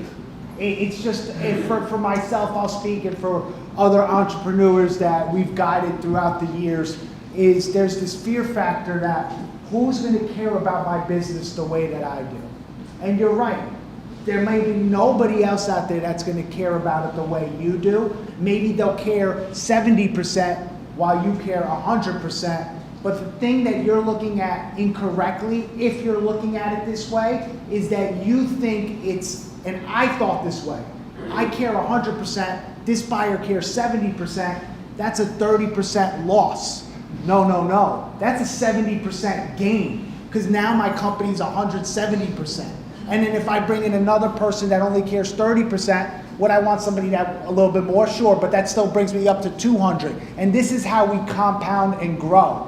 Rockefeller said early on, he has a famous quote where he says, I'd rather have 100 people give 1% than me give 100%. And it's so true, because A, you can focus on expanding your business in other areas where you have that person that only gives 30%. That takes away from your time of having to do that. And now you can focus that 30% on growing your business in other areas or growing another business.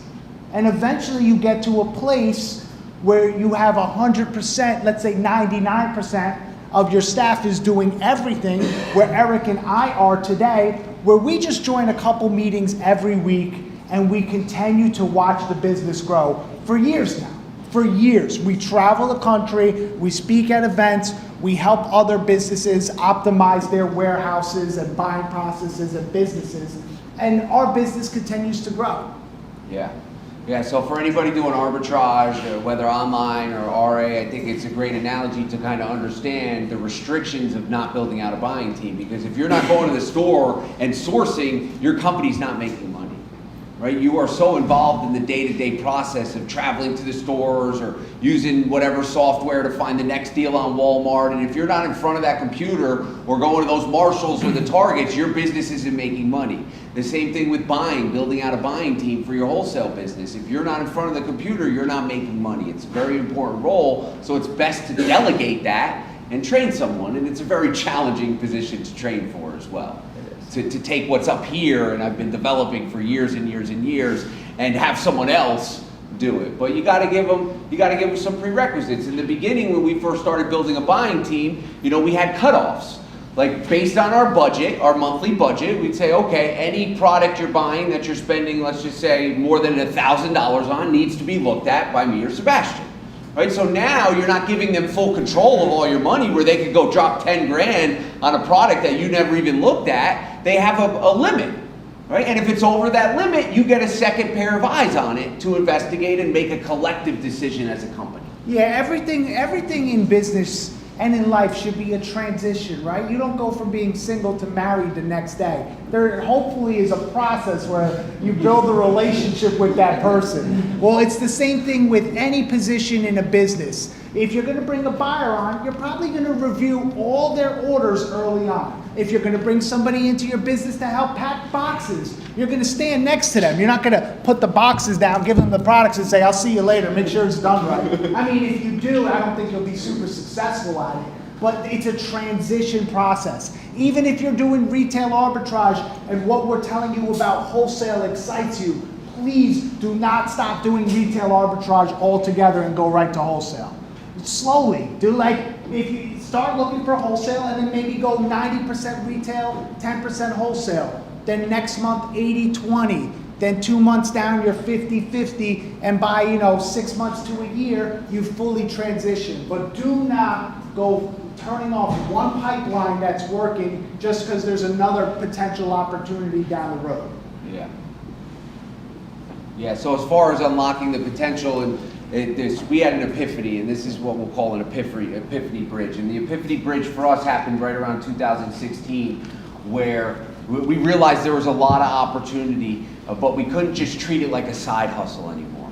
It couldn't be a side hustle for us, right? It started as a side hustle, as most businesses do, but then there comes a point in your day-to-day where if you continue to treat it like a side hustle, you will continue to make side hustle money. And side hustle money does not change lives, right?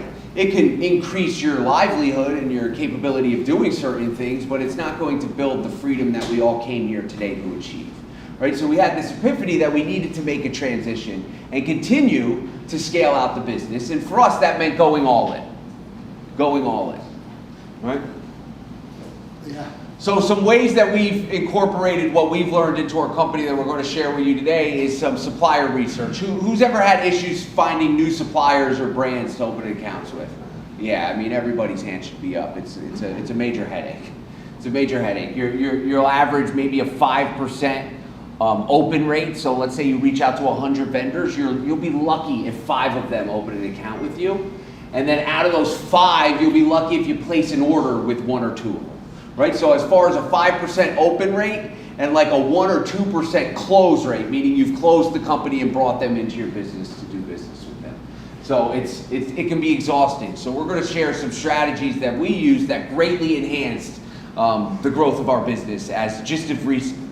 Yeah, I mean, this is really one of the first barriers of entry.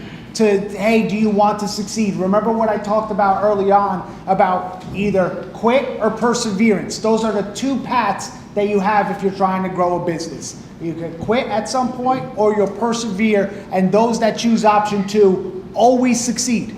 Eventually, they always succeed. Everyone that you see on social media that's an overnight success, most of those people have been posting for 5+ years before they become an overnight success. And they had businesses for 10 years before that. So those are the overnight successes that we see. Yeah. It's about perseverance. So right now we're going to talk about the perseverance of finding suppliers. It is difficult. It's a numbers game. The more you do it, the better you'll get at it, and the higher your conversion, meaning the higher chances you'll hear yes from them.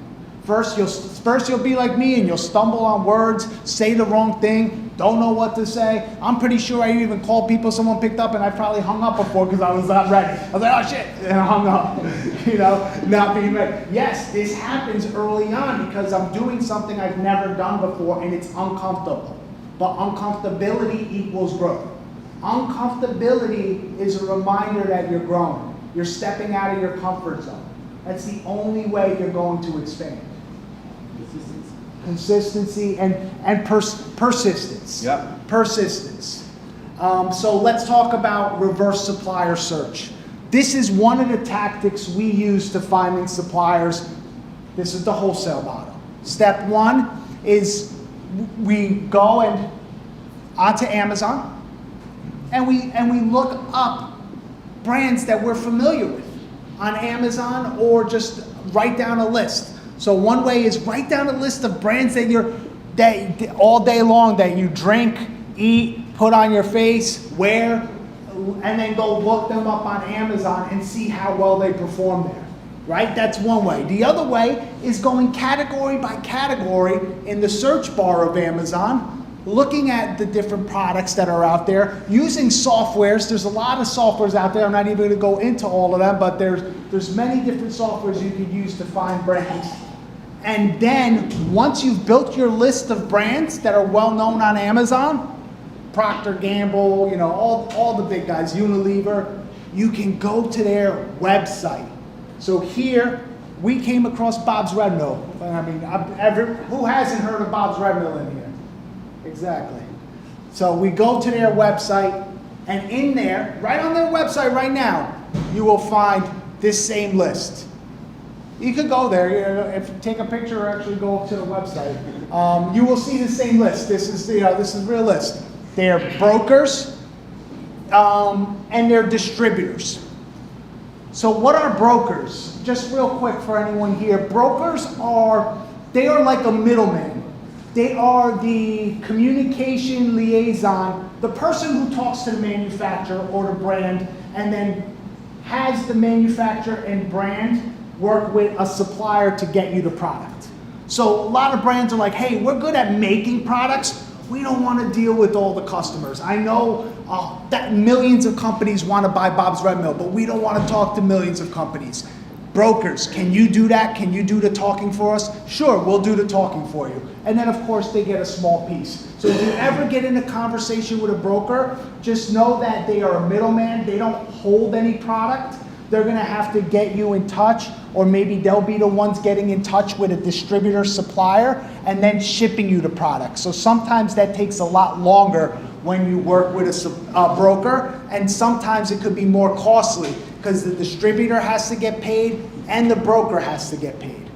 And then down here is the distributors. So the list of distributors, we pinpointed one. It was right here at the bottom, Leo A. Dickinson's, right? So what did we do? We hopped into Google, pulled up Leo D. Dickinson's, A. Dickinson's, and the first search that came up was Lipari Foods. Lo and behold, Lipari Foods bought Leo A. Dickinson's a short while ago.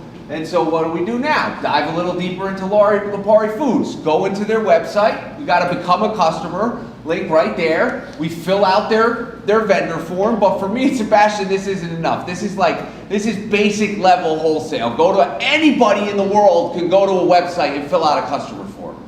You're doing nothing special by doing that. You're simply sending them basically a support email that, hey, I want to open up a supplier account. I mean, it's the most basic form of contact. For me and Sebastian, that's not enough. And for all of you, if you're hungry, it shouldn't be enough for you either. And for a long time, this was enough for me and Eric. And that's what I'm saying. We're not special. It's just that we've gone through this and we have experience. Because we used to just fill it out and wait. And then it's like, nobody's reaching out to us. Why not? Well, because we weren't doing enough. We came to realize, no, you have to stand out. Look how many people are in this room today. How many different rooms are like this across this city, then across this state, then across this country. And then now Amazon's a global, it's globally. So how many people want the same thing that you want right now? Well, what's going to make you stand out? Eric's about to describe the steps that are going to make you stand out right now when you're reaching out and you really want to convert. Because a lot of you have reached out to suppliers, haven't had success, but I doubt many of you have done what we're about to show next. All right, so this is just a general form. Anybody can fill it out. Chances of getting a response, slim to none. So next step, we're going to go to LinkedIn and look for people who work at this company. And here we got Brendan Rowe, Regional Sales Manager of Lipari Foods. So we pop him up on LinkedIn. We see that once again, Regional Sales Manager. And if you look it on the right, there's also people who viewed it. Yeah, people who viewed it. And they just so happen to be other Lipari Food executives. So you also have an outside sales representative. You have talent acquisition, which isn't really good, but you got a sales rep. So there's additional contacts here because the goal is to get in contact with the right person who has the answers that you need. Because most of the time you're talking to a sales guy, right? And yes, sales guys are incentivized by the amount of money you spend with them, but they're not the decision makers. They're not the decision makers. You need to get on the phone with someone who can make a decision to open your account, and typically it's not the sales guy. And typically, if you hear a no from Brendan Rowe, it doesn't mean you're going to hear a no from Fabio or from Raphael.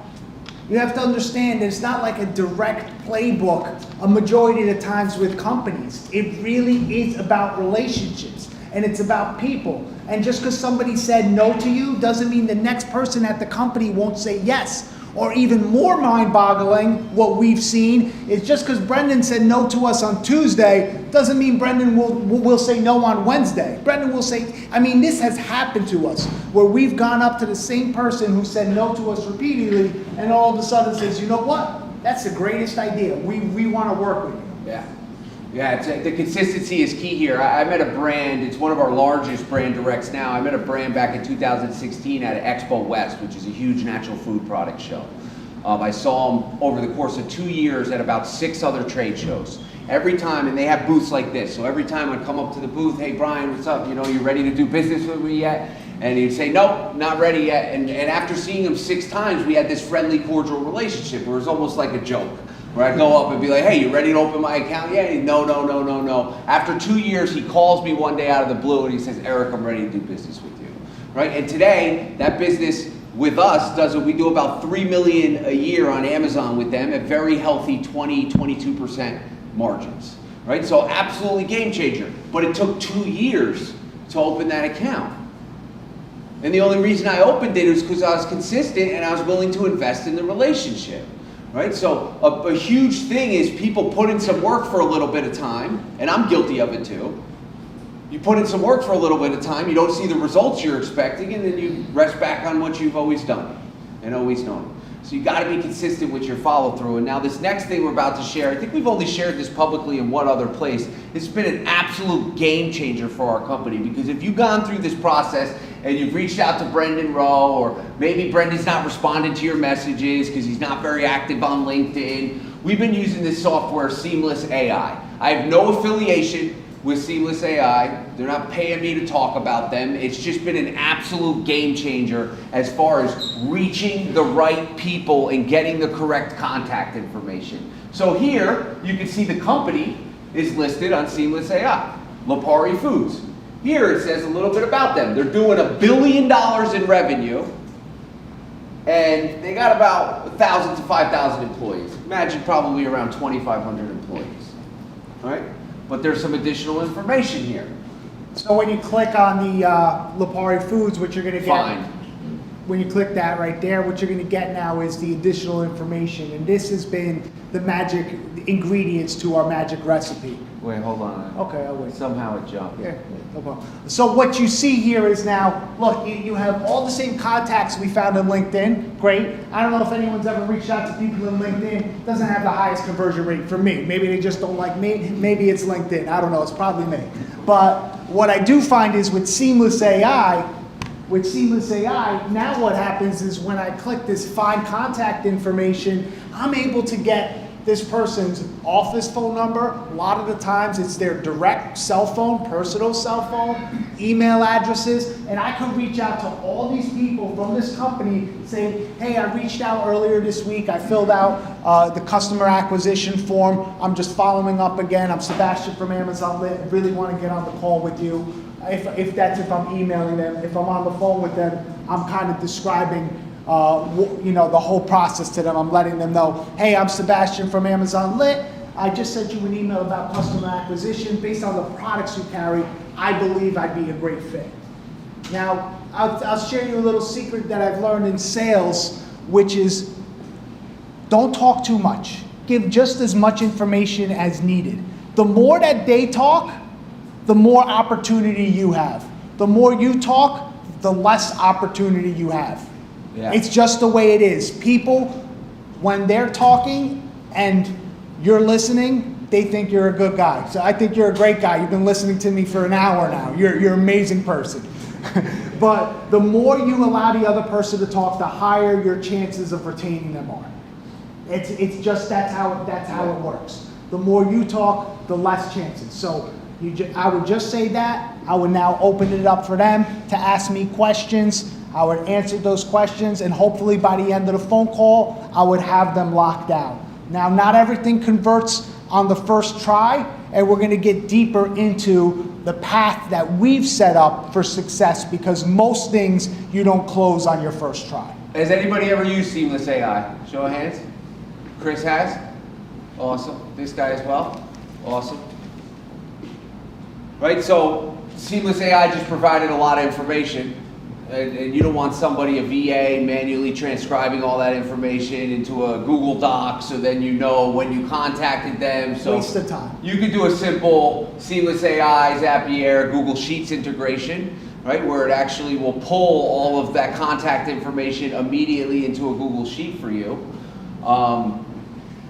And you can start building out what we call in our business our CRM supplier database, which for us and for a lot of you, because I understand it's a mixed room and there's some new sellers here, for us, when we first started, I didn't have the extra whatever $100, $200 a month to pay for a CRM, you know? So I used a Google Sheet to document all of the contacts I was finding. And it's got some key information, their name, the contact person, position, email, phone number, address, website, the date you contacted them, the method of communication, notes from communication, when you followed up with them, and the status. So now everything is clearly organized within your business, and whether you go on a trip for a couple days and you have your employee reaching out to these companies, you can document who was connected with, who needs a follow-up email, who you got a wholesale catalog from, who you need to place another order to, and all of it is in one location.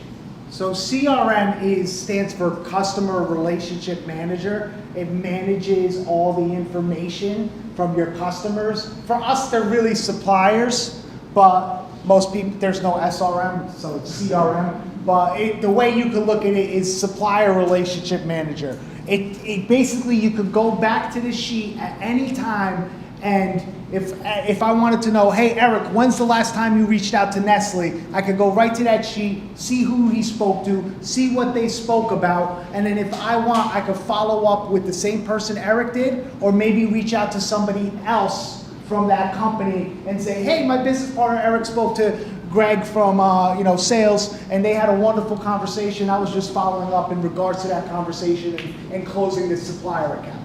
Yeah, and please more than welcome to come in, grab a seat, please, if you'd like, or you could stand. Yeah, come in, don't be, it's very informal over here. All right, and here's a list of some CRMs. I mean, it depends on your price point. 2 I'll recommend that we've used. If you're a larger business, I love HubSpot. It's also rather expensive. But if you're kind of new to the game and you're looking for your first CRM, I mean, Monday is a great option. It has a lot of custom features you can integrate, and it's great for tracking all of the data. It's phenomenal, and then there's a bunch of other ones up here. Yep. But it's an absolute game changer. You can start early on. I mean, we use this till we were doing 30 million sales per year. We were using this CRM starter pack. Yeah. If you want, feel free to scan the QR code, and it'll be this exact template. That's what we're giving you here. Yeah, and it'll be directly emailed to your email, so you can, when you get home later, you can check it out and start adding your suppliers to it and getting more organized, because organization is key. Sebastian and I, we travel the world and we visit, large Amazon businesses. And one of the biggest issues we find is they often have a massive catalog of suppliers, right? And they're saying, Eric, I got $500,000 a month I can spend on inventory, but I don't have any products to buy. I don't have the suppliers to purchase from. And I'm like, all right, let me see your database of suppliers. They'll have 3,000, 4,000 suppliers. And it's like, when's the last time you followed up with X company? Oh, I don't know. We found them a year ago. It's like, when you found them a year ago, you sent them one email and you never followed up again? Of course you don't have products to buy. So this keeps you very organized, it's systematic, so when you follow up, you have all the data necessary to crush. And then one step on top of that, I highly recommend adding for yourself a schedule, because what's that going to do is it's going to force you to reach out. Whether it's 1 hour a day or a full day that's dedicated just to reach out to suppliers, but you'll have this in your CRM, and if you have a full day every week dedicated, you'll go to that list and start making those uncomfortable phone calls that I promise each and every one of you, if you continue to do it, it will become super comfortable. Like, I used to hate standing up in front of people, but after standing up in front of crowds of 500, 1,000 plus, it's second nature. I don't know about second nature, but it's more comfortable. It's more comfortable. No, it is. It really is second nature, and it used to terrify me, and I just would never want to go up on stage. Now I walk up without a problem. It's anything in life. The more you do it, like riding a bike, the easier it gets. Yeah. So this is for anybody who's newer here. It would be more of an introduction, but anybody who's operating a sizable Amazon business, this is highly encouraged to put together for your company. This is when we really started making more money in our business, was when we started analyzing this document, and this is our supplier performance document. So it breaks down your company as a whole, right? So let's just run through some basic numbers here. So for 2022, the average per ASIN sale price was $20.68. The average per order sale was $23.58. The average per ASIN profit was $306, and the average per order profit was $346. Right, so understanding, and these would be called, these numbers here, your GPPA, your gross profit per ASIN, right? Understanding how much money you're making on every single unit sold, you then can just extrapolate that out and say, hey, if I sell X amount of inventory on a monthly basis, I can make X amount of money, as long as you understand your expenses. Right? There's some other very important information here, like column Q and R is just a simple deviation of whatever supplier you're working with. This could be Lipari, this might be BJ's. If you're doing arbitrage, this could be Walmart, this could be another large distributor, but it gives you the deviation of what your average ASIN operating profit is. So here it's minus 12 cents because it's $2.94 versus $3.06. Right, so you can see, okay, what companies am I making way less profit per item sold compared to the other companies I'm doing business with? So just at a quick glance of this, I could make a decision, right, looking at this per ASIN profit. I mean, I'm making $1.08 per sale. It's like, compared to my average of $3.06, I need to look at this supplier number 6, and consider if it's even worth doing business with them anymore. And most likely it's probably not worth doing business. I could then take all of the money I spent with supplier 6 and allocate it to a much better supplier, like let's say supplier 3, who's making me 72 cents over my average profit per sale. And if you're doing retail arbitrage, you guys could do the same thing as well, except add time in there. Add time. How much time am I spending per week? How many products have I purchased? How much profit? What is my profit per time spent? My return on time, right? Not just return on investment, but return on time. Yeah. So you could do the exact same thing no matter what level of business you're at. And this is how we set up our budget allocation. That's going to be a little bit more high level. I've been trying to gear it somewhere in the middle the whole time, but budget allocation is set based on the supplier performance, and we're going through this on a quarterly basis. So for anyone that's running a larger operation, this is something that we highly recommend. We're sitting down with our buyers, we're sitting down with our managers, and we're looking at the numbers, seeing where we stand with each supplier, and based on their performance over the past 90 days or the quarter, we're actually moving money around and allocating it towards different suppliers, saying, hey, Eric, your supplier here did poorly, so we're taking money away from you, and we're moving it over to this buyer. And then Eric says, hey, Sebastian, I see, this supplier also did the same thing, so we're taking money away from them and giving it to this other buyer. And this is the way that not only do we then incentivize the conversation with our suppliers, because I promise you, when we go from spending $400,000 a month with a supplier to only spending $300,000, we're getting a phone call and they're asking why. And we're telling them, well, what's happening is we're getting better pricing from Nestle right now, and so we've decided to put more money towards them. And they'll start asking questions. Well, how much are they giving you this product for? I think we could do that. Let me speak to management. And it incentivizes them to give the best pricing, but it also incentivizes our buyers. Because if Eric was a buyer and he lost money, he's going to have less money this quarter to spend. That means he has less opportunity to make his bonus and commission. So Eric's going to be on top of his game, making sure he's buying correctly so that hopefully at the end of the quarter, he has more money given to him by the company to spend. Yeah. And so through the years, this document has got much more advanced for us. And you can see here it starts on A and you're missing B through almost M. I mean, there's a lot of data missing here that we haven't shared, but at the end here, we're also looking at the excess inventory that supplier carries in Amazon, right? So, for example, here we got supplier 4. Supplier 4's got $35,000 in cost of goods in column S.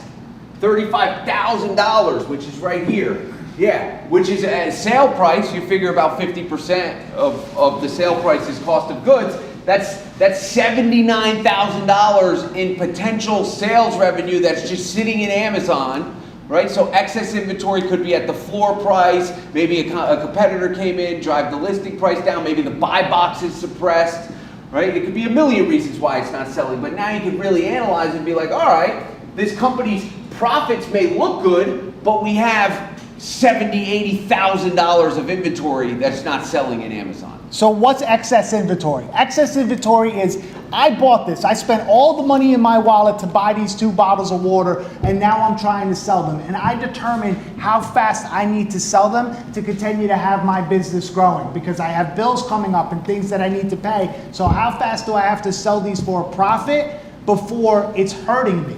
And at that point, of the point where it's actually affecting me, is what we consider excess. For us, that number is about 90 days. If we have product that's in stock for greater than 90 days, we consider that as excess. That means, hey, if we don't move this product now, even if we just sell it for what we got it for, it's better than continuing to hold on to it. Now, that's not the first strategy. There's strategies we'll use like promotions, coupons, advertising, PPC campaigns, right? There's different strategies we'll use to try to incentivize the consumer to purchase this product before just dropping it to the cost or dropping it to break even. But at that point, that is what we consider excess. Yeah. We're also tracking ad spend, ad sales, ACoS, TACoS across the entire supplier. Right? So this way we can analyze, once again, their performance and make educated decisions of which companies we want to invest more money into and which ones we want to scale back from. I guarantee you, if you implement a process in this, you're going to realize, a process just like this, you're going to realize that you're spending money, especially you larger guys, you're spending money with suppliers that you're not getting the returns you're expecting. Right? And I know for some of these bigger guys in here, because I've known some of them personally for years, I mean, it could be some serious numbers, multiple 6 figures, right, that you're losing in potential profits, which is life-changing money if it's allocated properly, right? So as you build out your team, it's important to document the SOPs that you're providing to these people, right? So, SOPs are standard operating procedures. What is that? Real simple. It means, how do I do this job? Yeah. That's what it means. It means, hey, when it comes to prepping products, what's my SOP?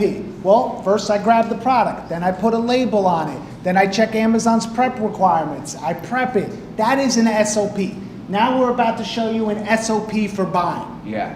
So, anybody here like Chipotle? Everybody's beefing on like social media. They don't put enough food in their bowls, and my bowl's been getting smaller, right? So what Chipotle integrated into their business for new employees and existing employees is a video SOP, where now they have a very direct, it's like and you can find it on Google, it's like a 2.5-minute video, and it shows you exactly how to make a bowl and how much of each, the rice and the beans and the guacamole and the chicken should go into the bowl. So they've created a simple video SOP, so when a new employee comes on, you don't always have to have a person like, this is what they watch the SOP and then they integrate it and then they track performance, right? The same thing goes for your Amazon business.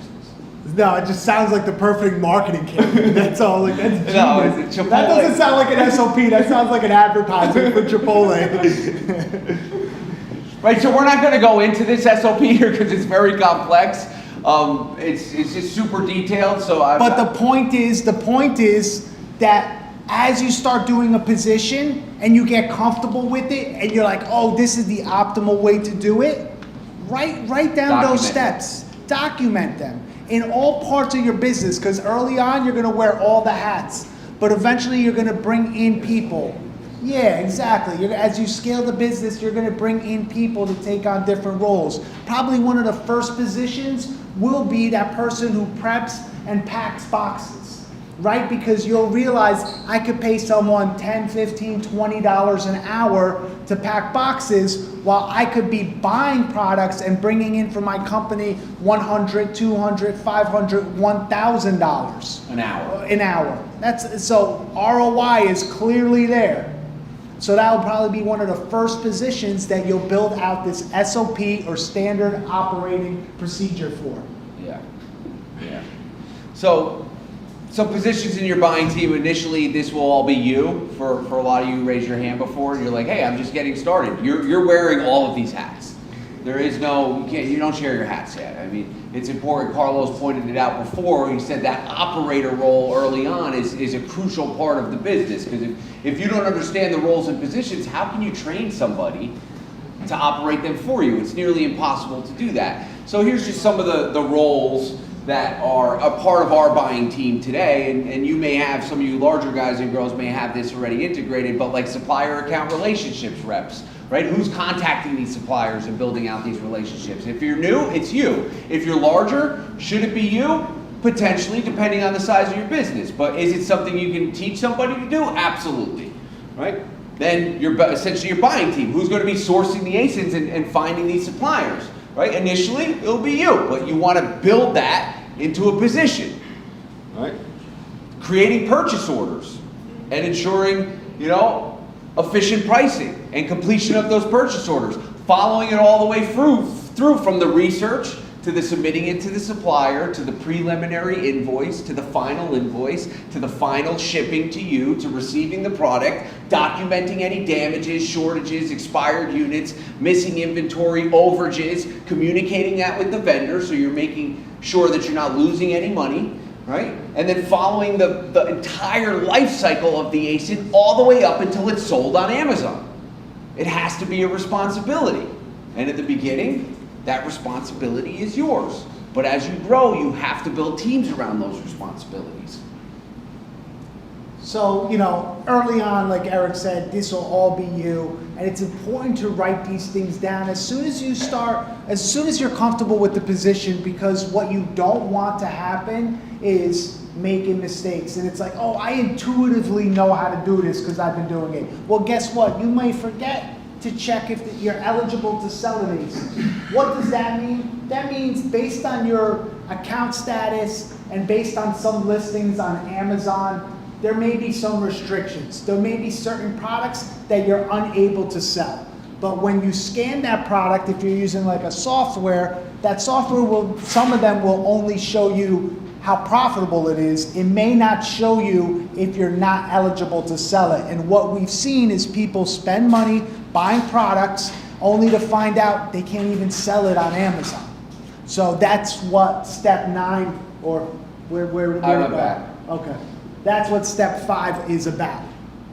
Then afterwards, you have negotiating pricing. That's pretty straightforward. If you work with a supplier that allows you to negotiate, that's where you do that. Earlier on, I touched on even if the supplier doesn't necessarily negotiate, there's tactics that you could use for negotiating. And one of the best ones is reducing your spend with that supplier. It's one of the best ones. I promise you they will reach out and ask why. And when you tell them you're giving those funds to a competitor, that's where the negotiation comes in.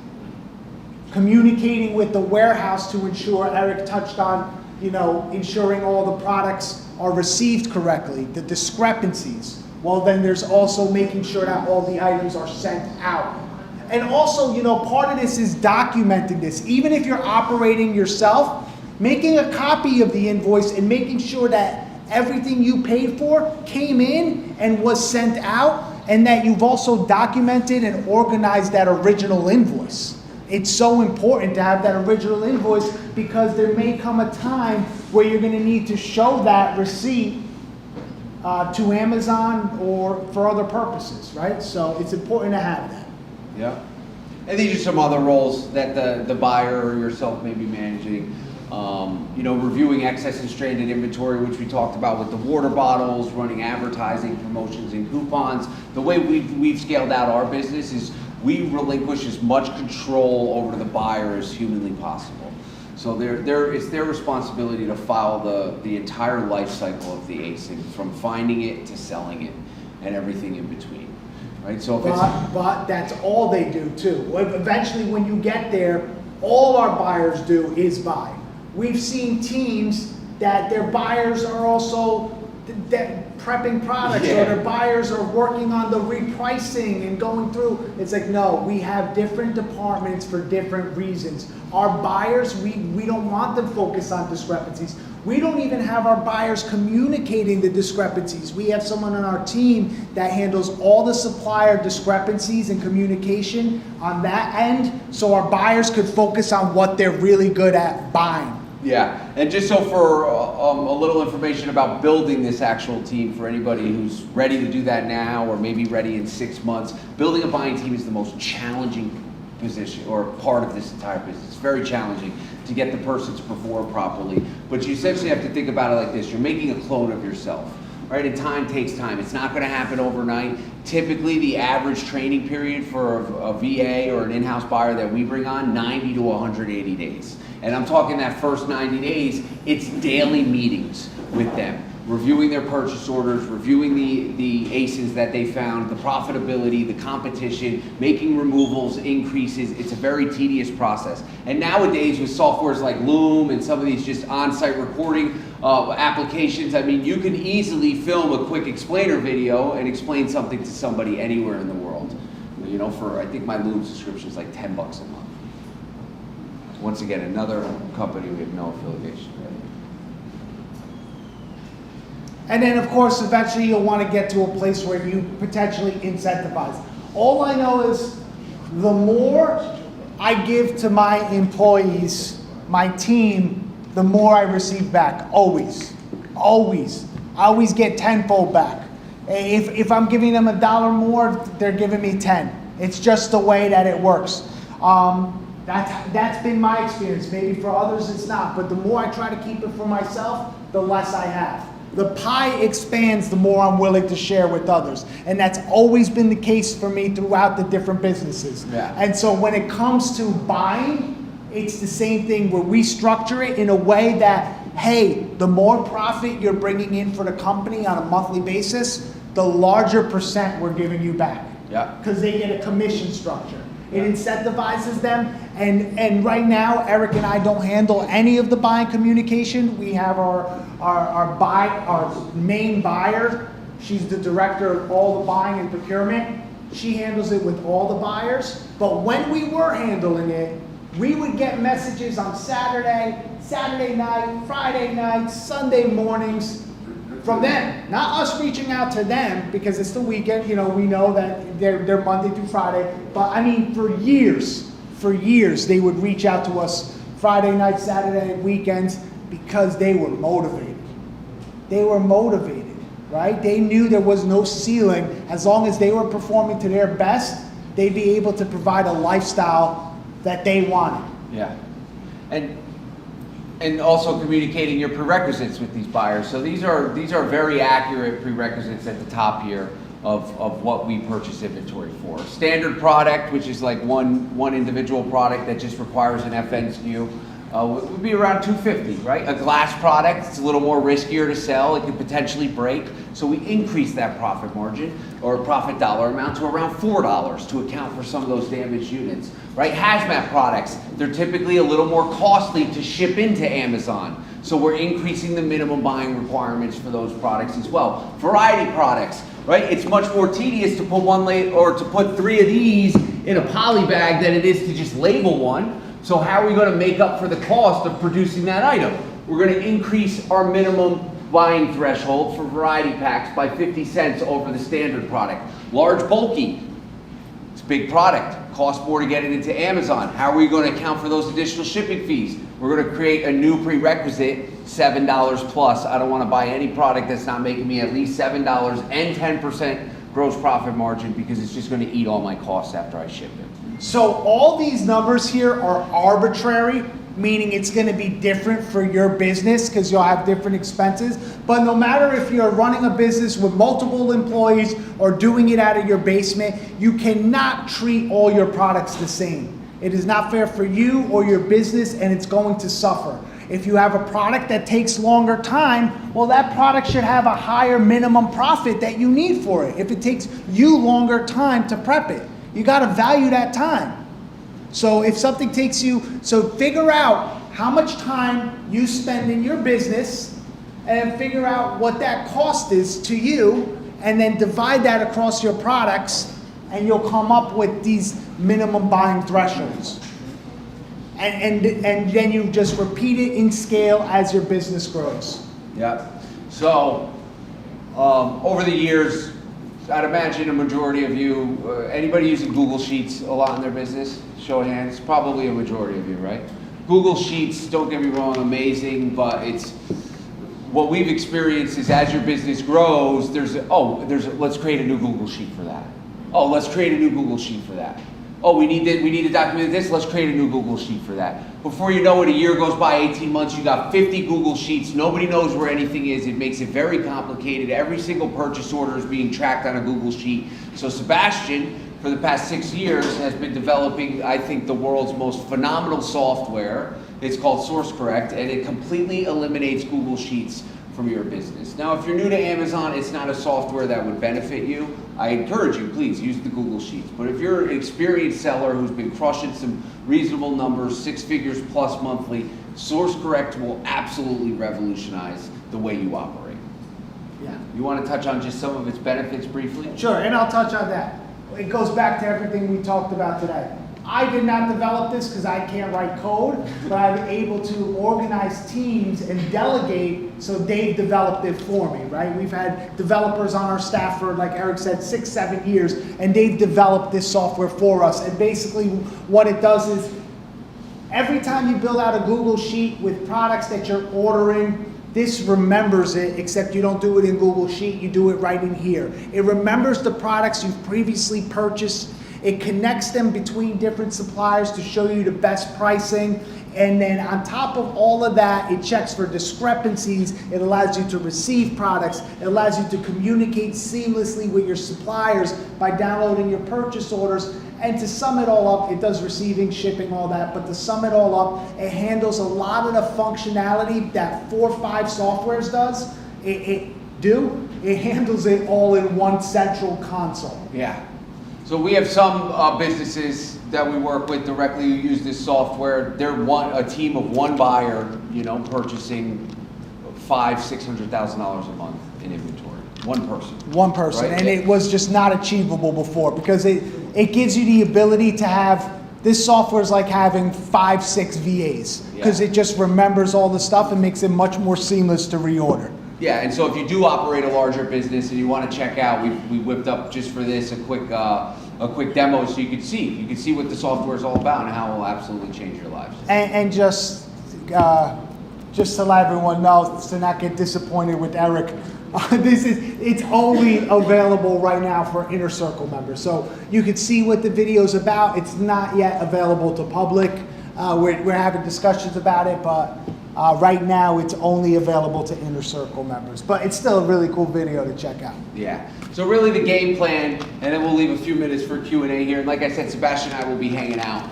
We'll be hanging out here.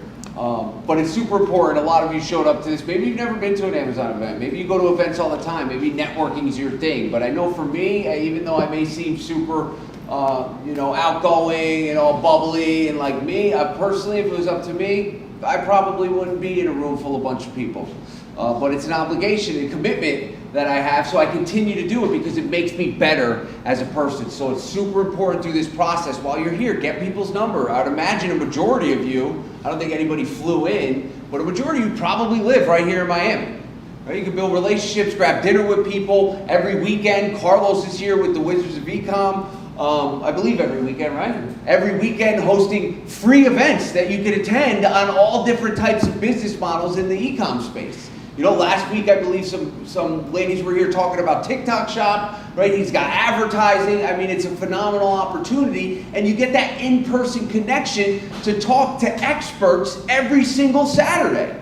Like, that's an amazing opportunity. I'm not aware, I've been all over the world. I've never seen a place like Wizards of Ecom in my entire life, where they offer this amazing opportunity.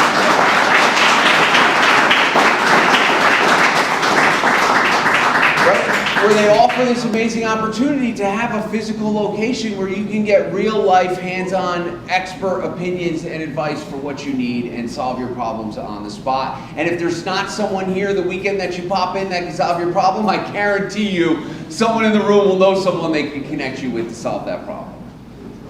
All right. And believe in yourself at the end of the day and your vision. Believe in yourself. Is the key factor to the reason why Sebastian and I are where we are today. If you would have known Sebastian and me 10 years ago, you probably wouldn't have wanted to know us. We're not very happy people. We struggle with a lot of afflictions and just terrible habits that defeated us internally, and we've completely turned that around. And it's because we began to believe in ourselves. And we began to surround ourselves with people who had a vision when we didn't. So I was able to take their vision and use it as my own until I was able and healthy enough and capable enough to create my own vision to change my life. Right? So please, if you leave here with one piece of information, is believe in yourself and take that action, and also trust in the process. It's not going to happen overnight. It's going to be a very lengthy process. Building anything worth having and worth keeping takes time. So you're not going to be a millionaire tomorrow, I'm sorry. It's just not going to happen. But I guarantee you continue to be consistent with this process, it can happen over time. Right? And then celebrate the small wins, because through your journey you're going to have things that are astronomically amazing, and you're going to celebrate, but also appreciate the new supplier account you opened, right? Appreciate that first $1,000 in profit you made. I think for me, and Sebastian shared this with me a while ago, he said the first $1,000 that he made in his business was, what'd you say, it was like a better feeling, right? Or I was more. more impressed with the first 10 products I sold than the first, $10,000 I made in profit. Because what that did is, Eric was touching a little bit about believing in yourself.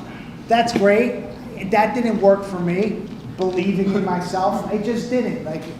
What I did was, I just had to believe somebody else who told me to just suit up and show up. They said, just keep coming, suit up and show up, which means show up every day for work, believe in others. There's so much information out there right now, which is so beautiful. There's great information, there is other stuff that is not so much so, but if you follow the people who are really building successful businesses, there's so much opportunity for you to grow. Just suit up, that means get up every day and repeat the process. And I promise you, there will be the hope, like me, first 10 products, and then that hope will become more confidence, and then that belief and confidence will allow you to continue to expand.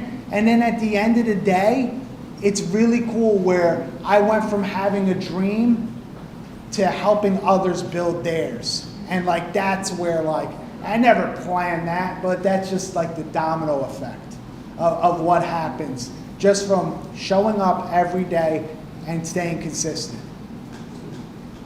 So that's a wrap. Thank you guys.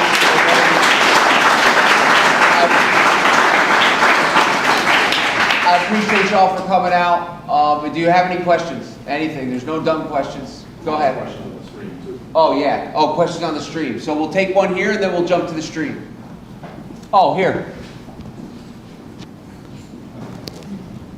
Hi, thank you for your information. I have 3 questions for you. And first question, how many suppliers do you have now, and how many suppliers bring you 80% sales?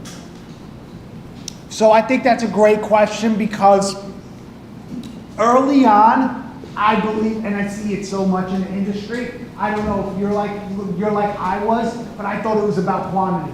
More suppliers I'll have, more success. But early on, we had 60, 70 suppliers and trying to do $5 million a year. Today, 6, 7 suppliers doing 70 million. It's about quality. It's not about quantity. Okay, next question. Please name 3 things for the next 5 years that will help you to maintain your level of growth. I can name 1, purpose. That's everything for me. I don't need 3, purpose. Purpose. So purpose in fatherhood, purpose in giving others purpose, like what we're doing here today. And that's it. That's it. Purpose in fatherhood and purpose in helping others. And how much it costs is your mentorship? It depends. It depends which one. Yeah, Eric you will touch on. can come up after and we'll talk. I don't want to make this a Okay. sales pitch for our, Yeah, it depends. Yeah. I mean personal or a group? I'm sorry? I mean, it's a personal or it's a group? It depends. It's It depends. There's different we have levels. one-on-one. and There's yeah. I mean, we're helping people that are doing. What's the cost of mentorship? And I was saying that it's different. I don't know if you can roll this up into one, but there's a lot of questions for cost of mentorship. Is a lot of different questions about course. Is it open all the time? Can somebody buy it?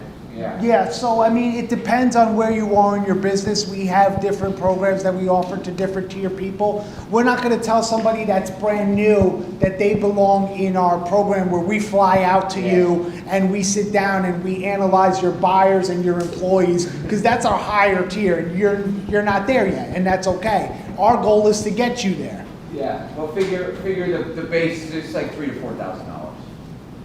Okay, Yes. thank you.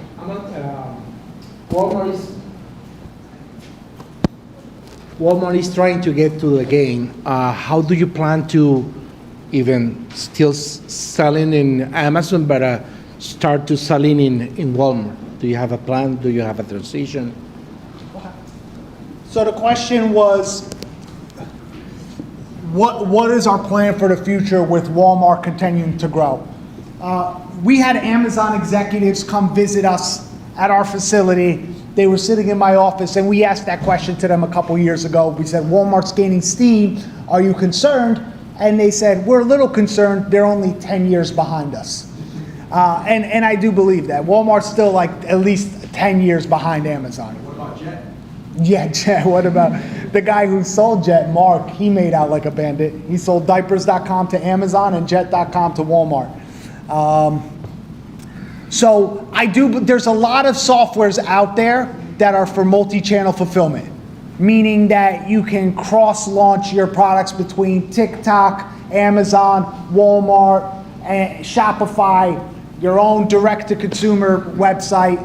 So there's a lot of softwares that will integrate all of that for you. Eventually, if you want to save money, you'll get to a place where maybe you're doing the fulfillment through TikTok, fulfillment through Amazon, fulfillment through Walmart. But early on, you could integrate almost all of them. You can't integrate Walmart fulfillment with Amazon. They don't really like each other for some reason.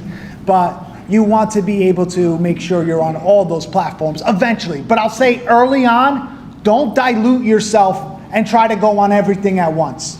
The most successful people that I know started on one thing and mastered it, not jumped into 20 things and got kind of good at it. Investment cost for seamless dot. I think it's like 60, 70 bucks. I don't know, but if they go on the website, there's pricing. It's not hidden. Yeah. It's there. Hold on, before we get to you, we got another question over there? There's a lot of people here that love your guys' story, and there's actually a lot of questions asking about, besides the chocolate product in the beginning, what was the next, greatest expansion event in your business, and how did you handle it? That's a lot of questions that I'm summing up into one. Yeah.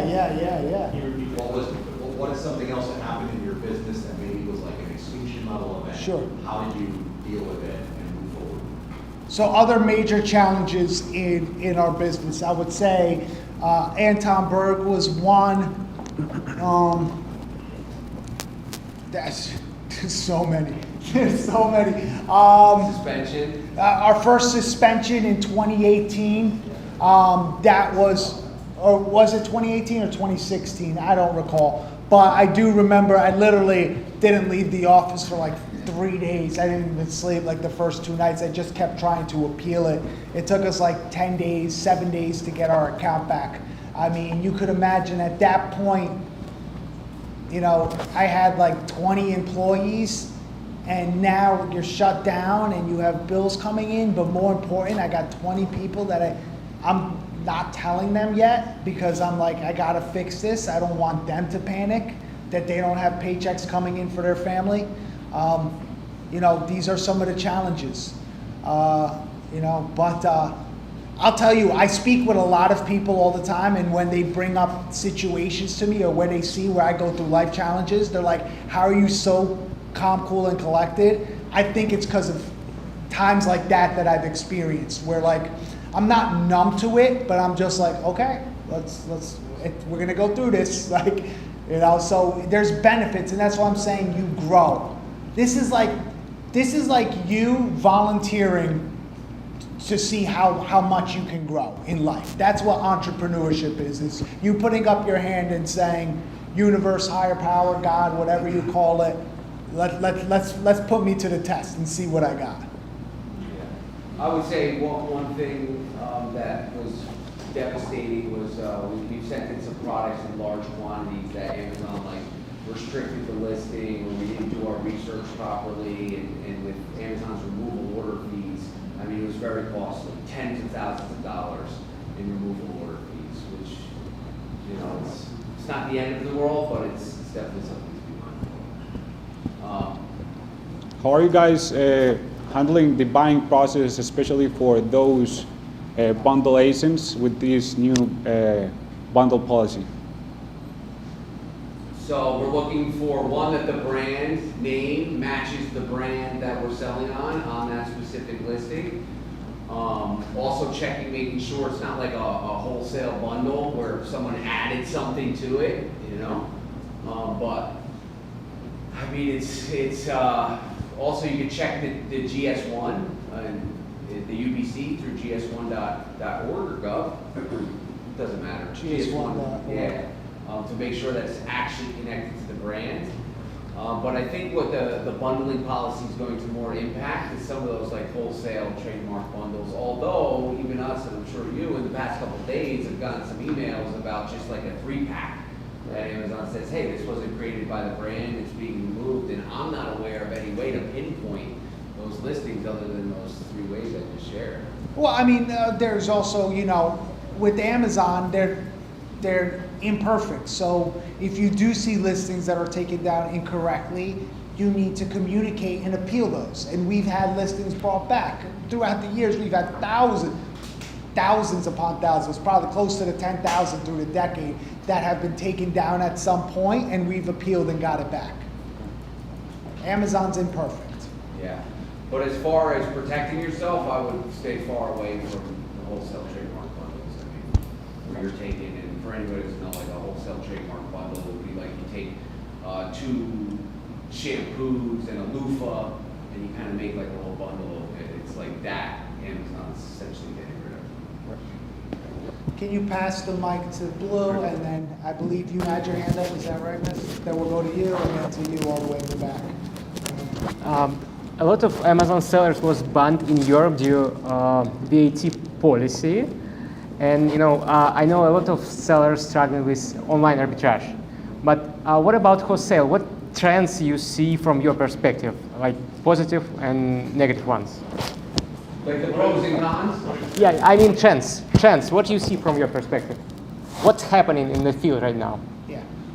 What's happening I don't think it's any different than retail arbitrage, it's just a larger scale. What it allows me to do is make more money in a shorter time period, but you have to have larger capital for it. And then there's the thing that we talked about, brand exclusivity, which is probably most likely going to have the most amount of capital you need, is for brand exclusivity. So what trends do I see? I see Amazon cleaning up a lot of the listings, and Amazon no longer allows you to treat Amazon as a hustle.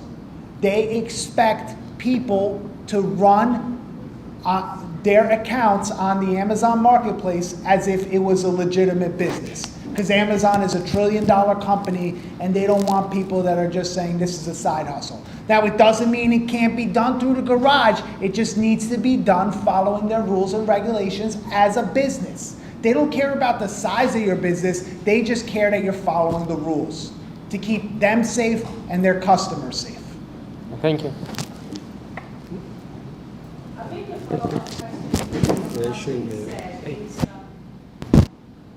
a follow-up question on what you've said is, how do you keep up with the ever-evolving ecosystem, Amazon ecosystem, with the changes that they're making all the time? How does everybody keep abreast on what's going on all the time? Yeah, so that's the importance of like being in a great community, you know, and that's kind of what we've harvested. Is we have a community, it's an active group, it has almost 1,200 members in it, right? So it's like any rule changes, we have weekly live calls, where we're communicating those changes with you. Because Sebastian and I, we're reviewing the changes in the TOS very frequently because it impacts our business. So I mean, for you to be just it would be a very tedious process to do it all by yourself. And even us, we rely on that community for people to share changes that they may have learned about that I'm not aware of yet. Yeah. So it's almost impossible to do it and know about all the changes as an individual. But when you go into it with a group and a community of members who do this for a living, everybody's sharing insight, and you're like, wow, I didn't know that. Thank God you taught me that, because now I can adjust and implement. Yeah. So it would take you a year. And by the time you learn the changes, they'll change them. I don't think it could be done by yourself. I don't think it could be done by yourself. Here, I'll pick this up one time. So, you have a question? Yeah. After you, I'm going to the back and then to him. Okay. And then we got some on the Wholesale side too, a lot. And I want to show some love. Let's go to here after him. Yeah. Okay. So yeah, I wanted to ask you guys, what's one of the main strategies that you guys use to raise capital and bring on investors to the operation? Because that's basically one of the challenges that we're having right now in order to scale the business. Okay. How large is your business, if you don't mind me asking? Revenue yearly? 80,000 monthly. 80,000 monthly. Yeah. So getting close to the 1 million mark. You're at 960. I'm gonna go hand the mic over to the next person. You answer him, or you want me? He asked. The capital guy. Oh, okay. So the question was about lending.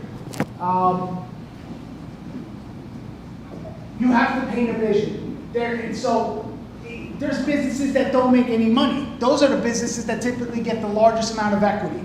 How do they do that? They paint a picture and network. Obviously, you build relationships with people that have money, lenders, banks. You know, you want to build close relationships with the financial institutions, or if not, then with your rich uncle. Yeah.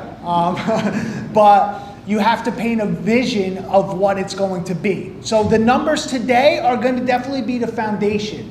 But if you're convincing enough and you have this 1 year, 2 year, 5 year strategy, that's going to be more important than, yeah, I've done 80,000 so far, you know, this is my net profit, this is the amount. Like, okay, yeah, we got it. It's, you know, this is what it is. But here's what I plan. You know, if I'm able to get, I'm just going to throw out some numbers. If I'm able to get $2 million in capital, what I'm going to do is I'm going to reach out to these 5 brands. I already know the problems that are happening with these 5 brands, and this is how I'm going to solve them. And when I solve those problems, I believe it's going to build a relationship that's going to last 5+ years. This is what I'm going to do to ensure it lasts that long. And based on that, this is the capital this is the return on investment that we expect, because we're going to be turning the product X amount of times.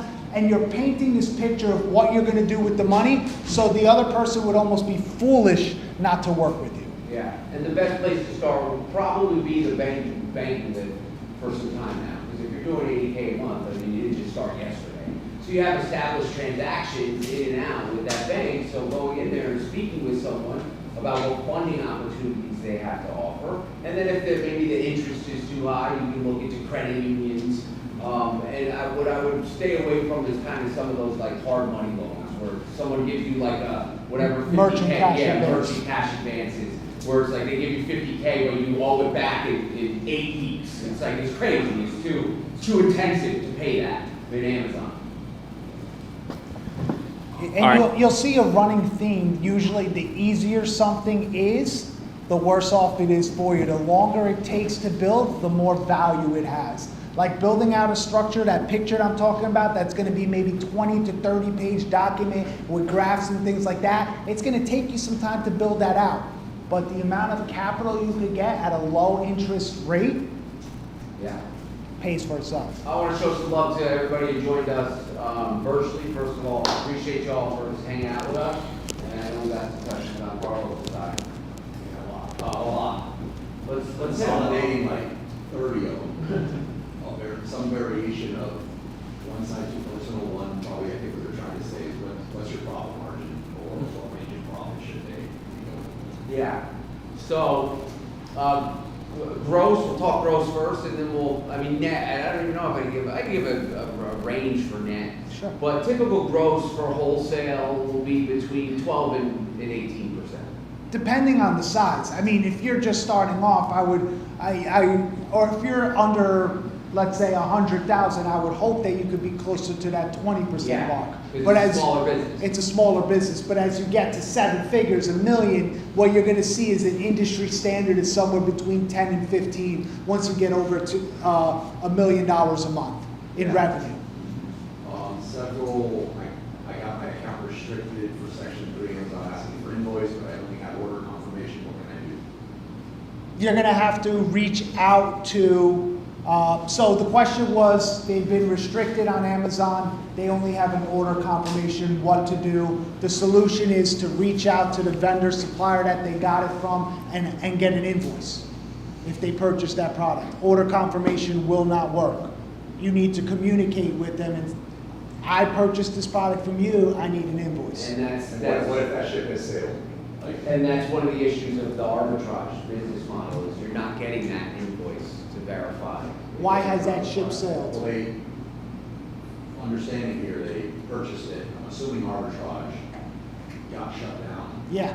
How are they gonna after the fact get the invoice? Well, so my buddy was shut down for months and for section 3, buying products from the Disney store where he also only had order confirmations, and the strategy that we use, and these are products that he purchased a year ago.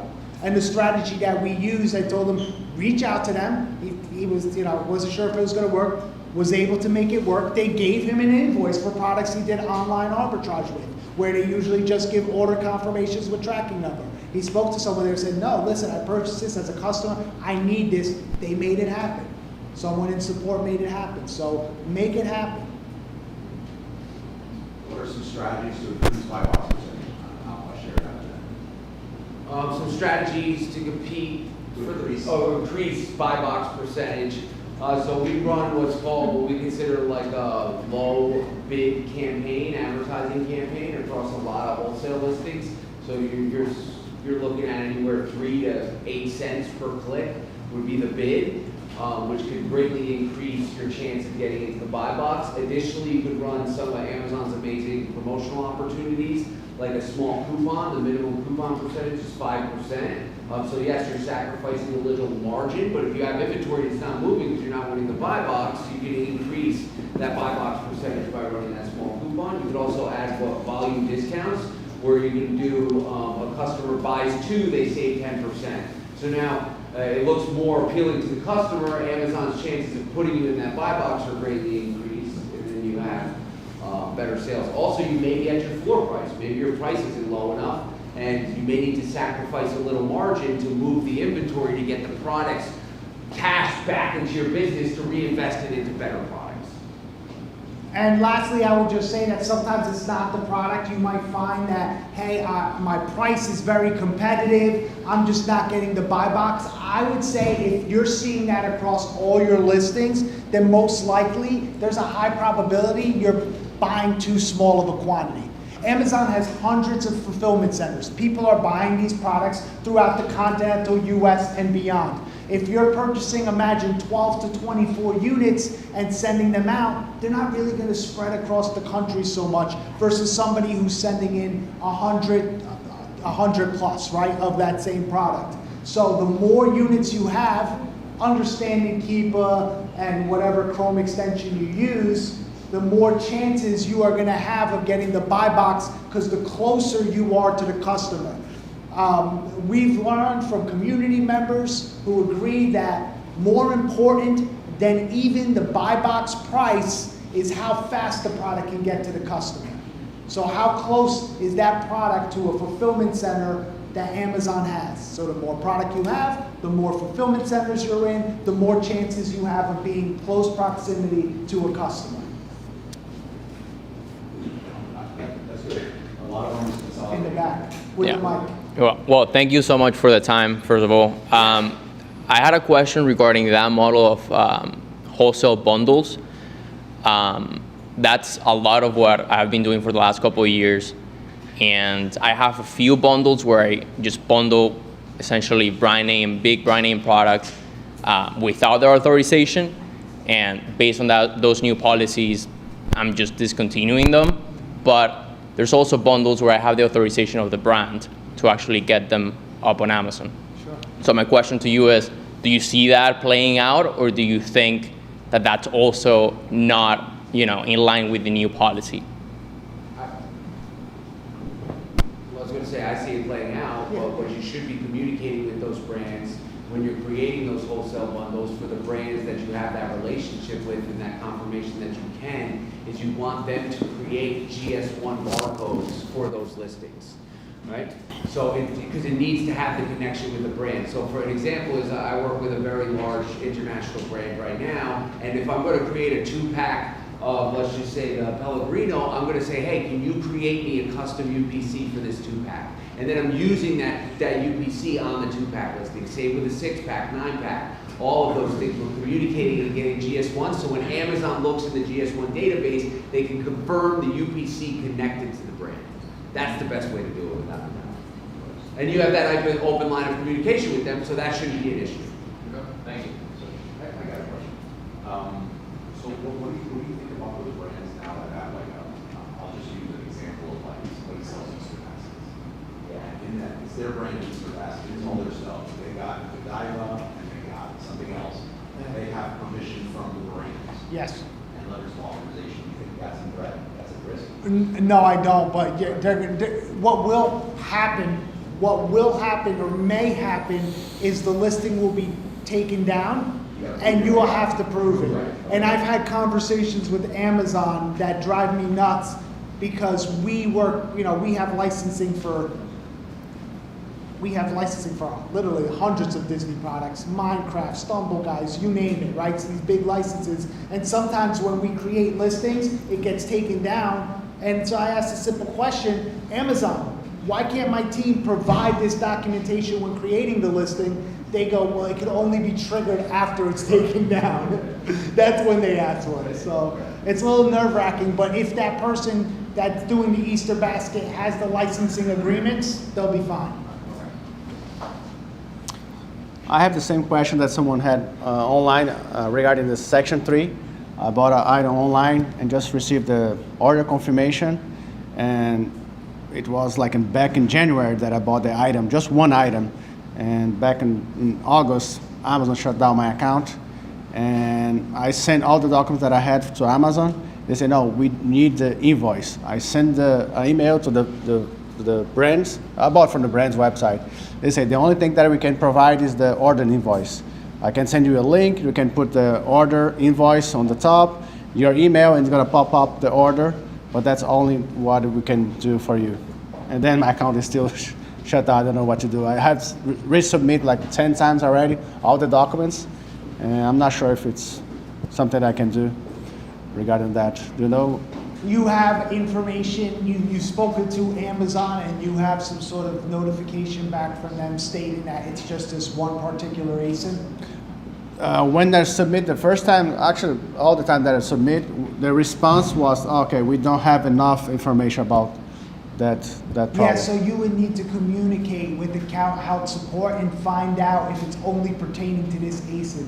The good thing yes, is it's regarding only one ASIN. It originally, but just make sure, reach out to account health. I understand that the first time, but follow up. The good thing is with Amazon being in the news so often now, they've really cleaned up their account health support, and they're more willing to provide transparency. Not quite where we want it to be, but it's much better than it has been in years. in years. So make sure to reach out to account health and ask them to specify, say, you keep providing the invoice for this ASIN, is there any other ASINs that are impacted that I should know about? I spoke with them already. They said it's only for that particular ASIN, just one item that I bought. They're asking for the invoice for that item. And I said, I cannot provide the invoice. The brand doesn't want to send me the invoice. I have the order confirmation, I have the tracking number, I have my credit card confirming that I bought from the brand. They said, no, we need the invoice. And the brand said, no, we cannot provide the invoice. Once, I called 3 or 4 times the brand in California. They say, okay, we don't support any invoice. And if you are an Amazon seller, we don't work with Amazon sellers. Yeah. We don't authorize anyone to sell online. Yeah. I didn't say anything. They just figured out that I was like Amazon seller or sell online their products. So. Sure. Yeah. I mean, there's executive teams that you could reach out to, send an email to see. I would have to quite look at it, honestly, a little bit more. For one order, one invoice, it sounds like there was either a lot of products sold or it's just not typical for just one. Yeah, they're looking for authenticity. Authenticity? Sure. Yeah, that's what they said. Sure. I mean, I'd have to look into it, but that's one of the risks of doing online arbitrage. Okay. Is if you have zero communication with them and now you need something from them, is there a feasible path? Yeah, you could take them to court, litigation, and force them to give you an invoice, but there are paths of success there. Okay. Thank you. Let's go to this gentleman who's standing in the hallway. Hold on. Let's get you the mic real quick, so everybody can hear you. And then we're going to go to you guys here and then over there. I just wanted to say, man, with like the amount of ASIN level risks, brand risk, account level risks, I just don't feel like it is a good idea or it's an acceptable risk to keep all of your inventory with one company. Like I doubled in the beginning of the year my revenue. I doubled my revenue in like August, September. I got a Section 3. I have every single piece of documentation, photo, everything you have. I've been shut down for 2 months. 40 grand of inventory is stuck. And it just hit me like I feel really stupid for not doing omni-channel and going to more different places to diversify my risk and to just keep feeding this one platform that just totally fucked me at the end. And even if I get my account back, like my year is screwed, my fourth quarter is screwed, and I just feel dumb, So I keep coming to the conclusion, like putting all your eggs in one basket, I just feel like it's a really bad idea. And I've been trying to do exactly as you say, just focus and grow and scale. That company doesn't give a shit about you. And they will take you out like this, and nobody will care. So I'm just like, I keep kind of struggling with that because I want to focus, but at the same time, I feel like omni-channel is really important, especially for an online retailer, so you don't lose your livelihood, your entire inventory, your income, just everything, So that's kind of where I've been. I don't know if you guys think about that, if you really do still recommend focusing on one thing, or how do you guys manage that? Do you do different platforms? Or are you just all in on Amazon and you're hoping for the best type thing? Like how do you deal with that? Yeah, so like Eric said early on, if you're going to be focused on something, make sure you're focused on it in a community. Make sure you're around people that can keep you informed. Don't try to, and then look at your part. Or like when things go wrong, I look at my part. Sure. And if you're trying to do this on your own and you're not part of some place like this where you could come to every week, and if you're not talking with 20 to 30 other people in the industry and knowing everything that's happening, you're doing a disservice to your own self and your company. Sure. The other part is, of course, expand into other channels. And then the third is, let's go right back to your account suspension. Which companies have you worked with to get your account back so far? I mean, I'm not working with a company right now. I basically have invoices. I have I understand, a but chain what of companies have you worked with? Because you said you've been shut down for months. So if it was me, I was mainly working with Chris Grant. So me and him were going back and forth, but Amazon just keeps sending me generic emails. So like you can't send reasonable information to a computer that sends you a generic email back to you over and over. Who have you contacted with Amazon? Nobody. Okay, well, I'd highly recommend speaking. No, I understand. Listen, I'm not worried about getting my account back. I'm worried about the fact that I spent 2 years building a business, and then this company at the snap of the finger took it away, and then it's gone. Yeah, please. You know? I think I sell everywhere, in different platforms, and so I'm spread out, but Amazon's still 90%. Sure. So, yeah. So you guys just risk it, is what you're saying, like, Where an Amazon was to that, you still gonna lose a huge chunk of business. Huge chunk of course. business. And to Sebastian, and I love Chris, I've known Chris for many years, but Chris is in a law firm. Right, I understand, He's yeah. not- So like, to Sebastian's But here's the thing, point, and- he suggests hiring a professional who literally does account reinstatement. Why should I need a professional to pass legitimate documentation?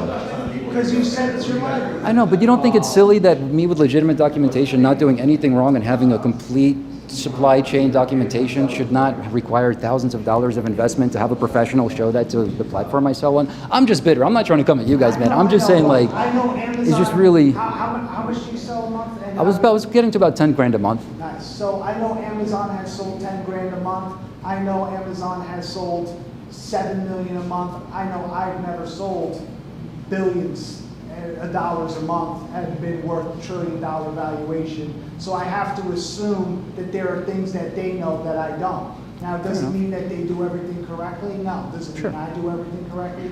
Probably not as well. And only thing that I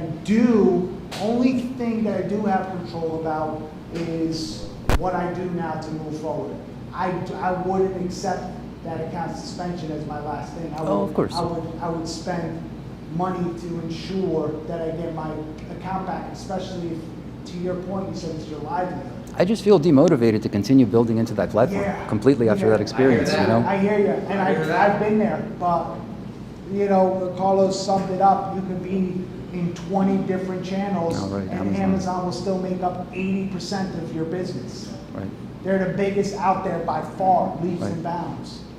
So it's okay to be demotivated, but get remotivated, because if you did 10,000, there's no reason you can't do 50,000. Oh, 100%. And learn from that mistake. Sure. I mean, I had just hired a person and just everything came crashing down, you know, it just kind of, it sucks that a platform that you try to put so much like devotion into can just do that like this, you know?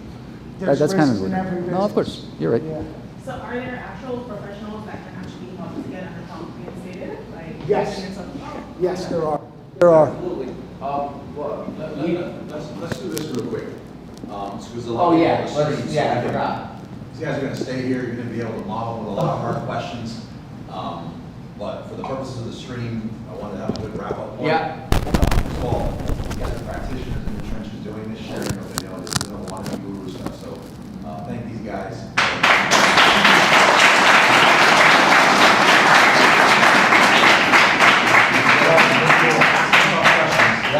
And is the online thing still on? So everybody enjoy online, we appreciate you. Thank you so much for being here. If you have any questions, please reach out to us on social media. We're here to assist.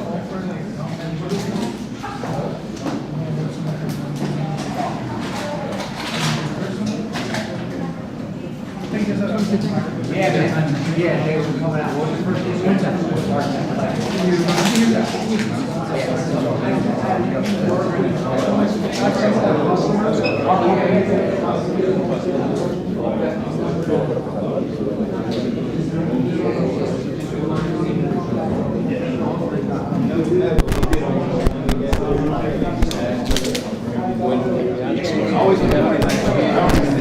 That's gonna be my WhatsApp. Just send me the link to the group, and I'll send it to you.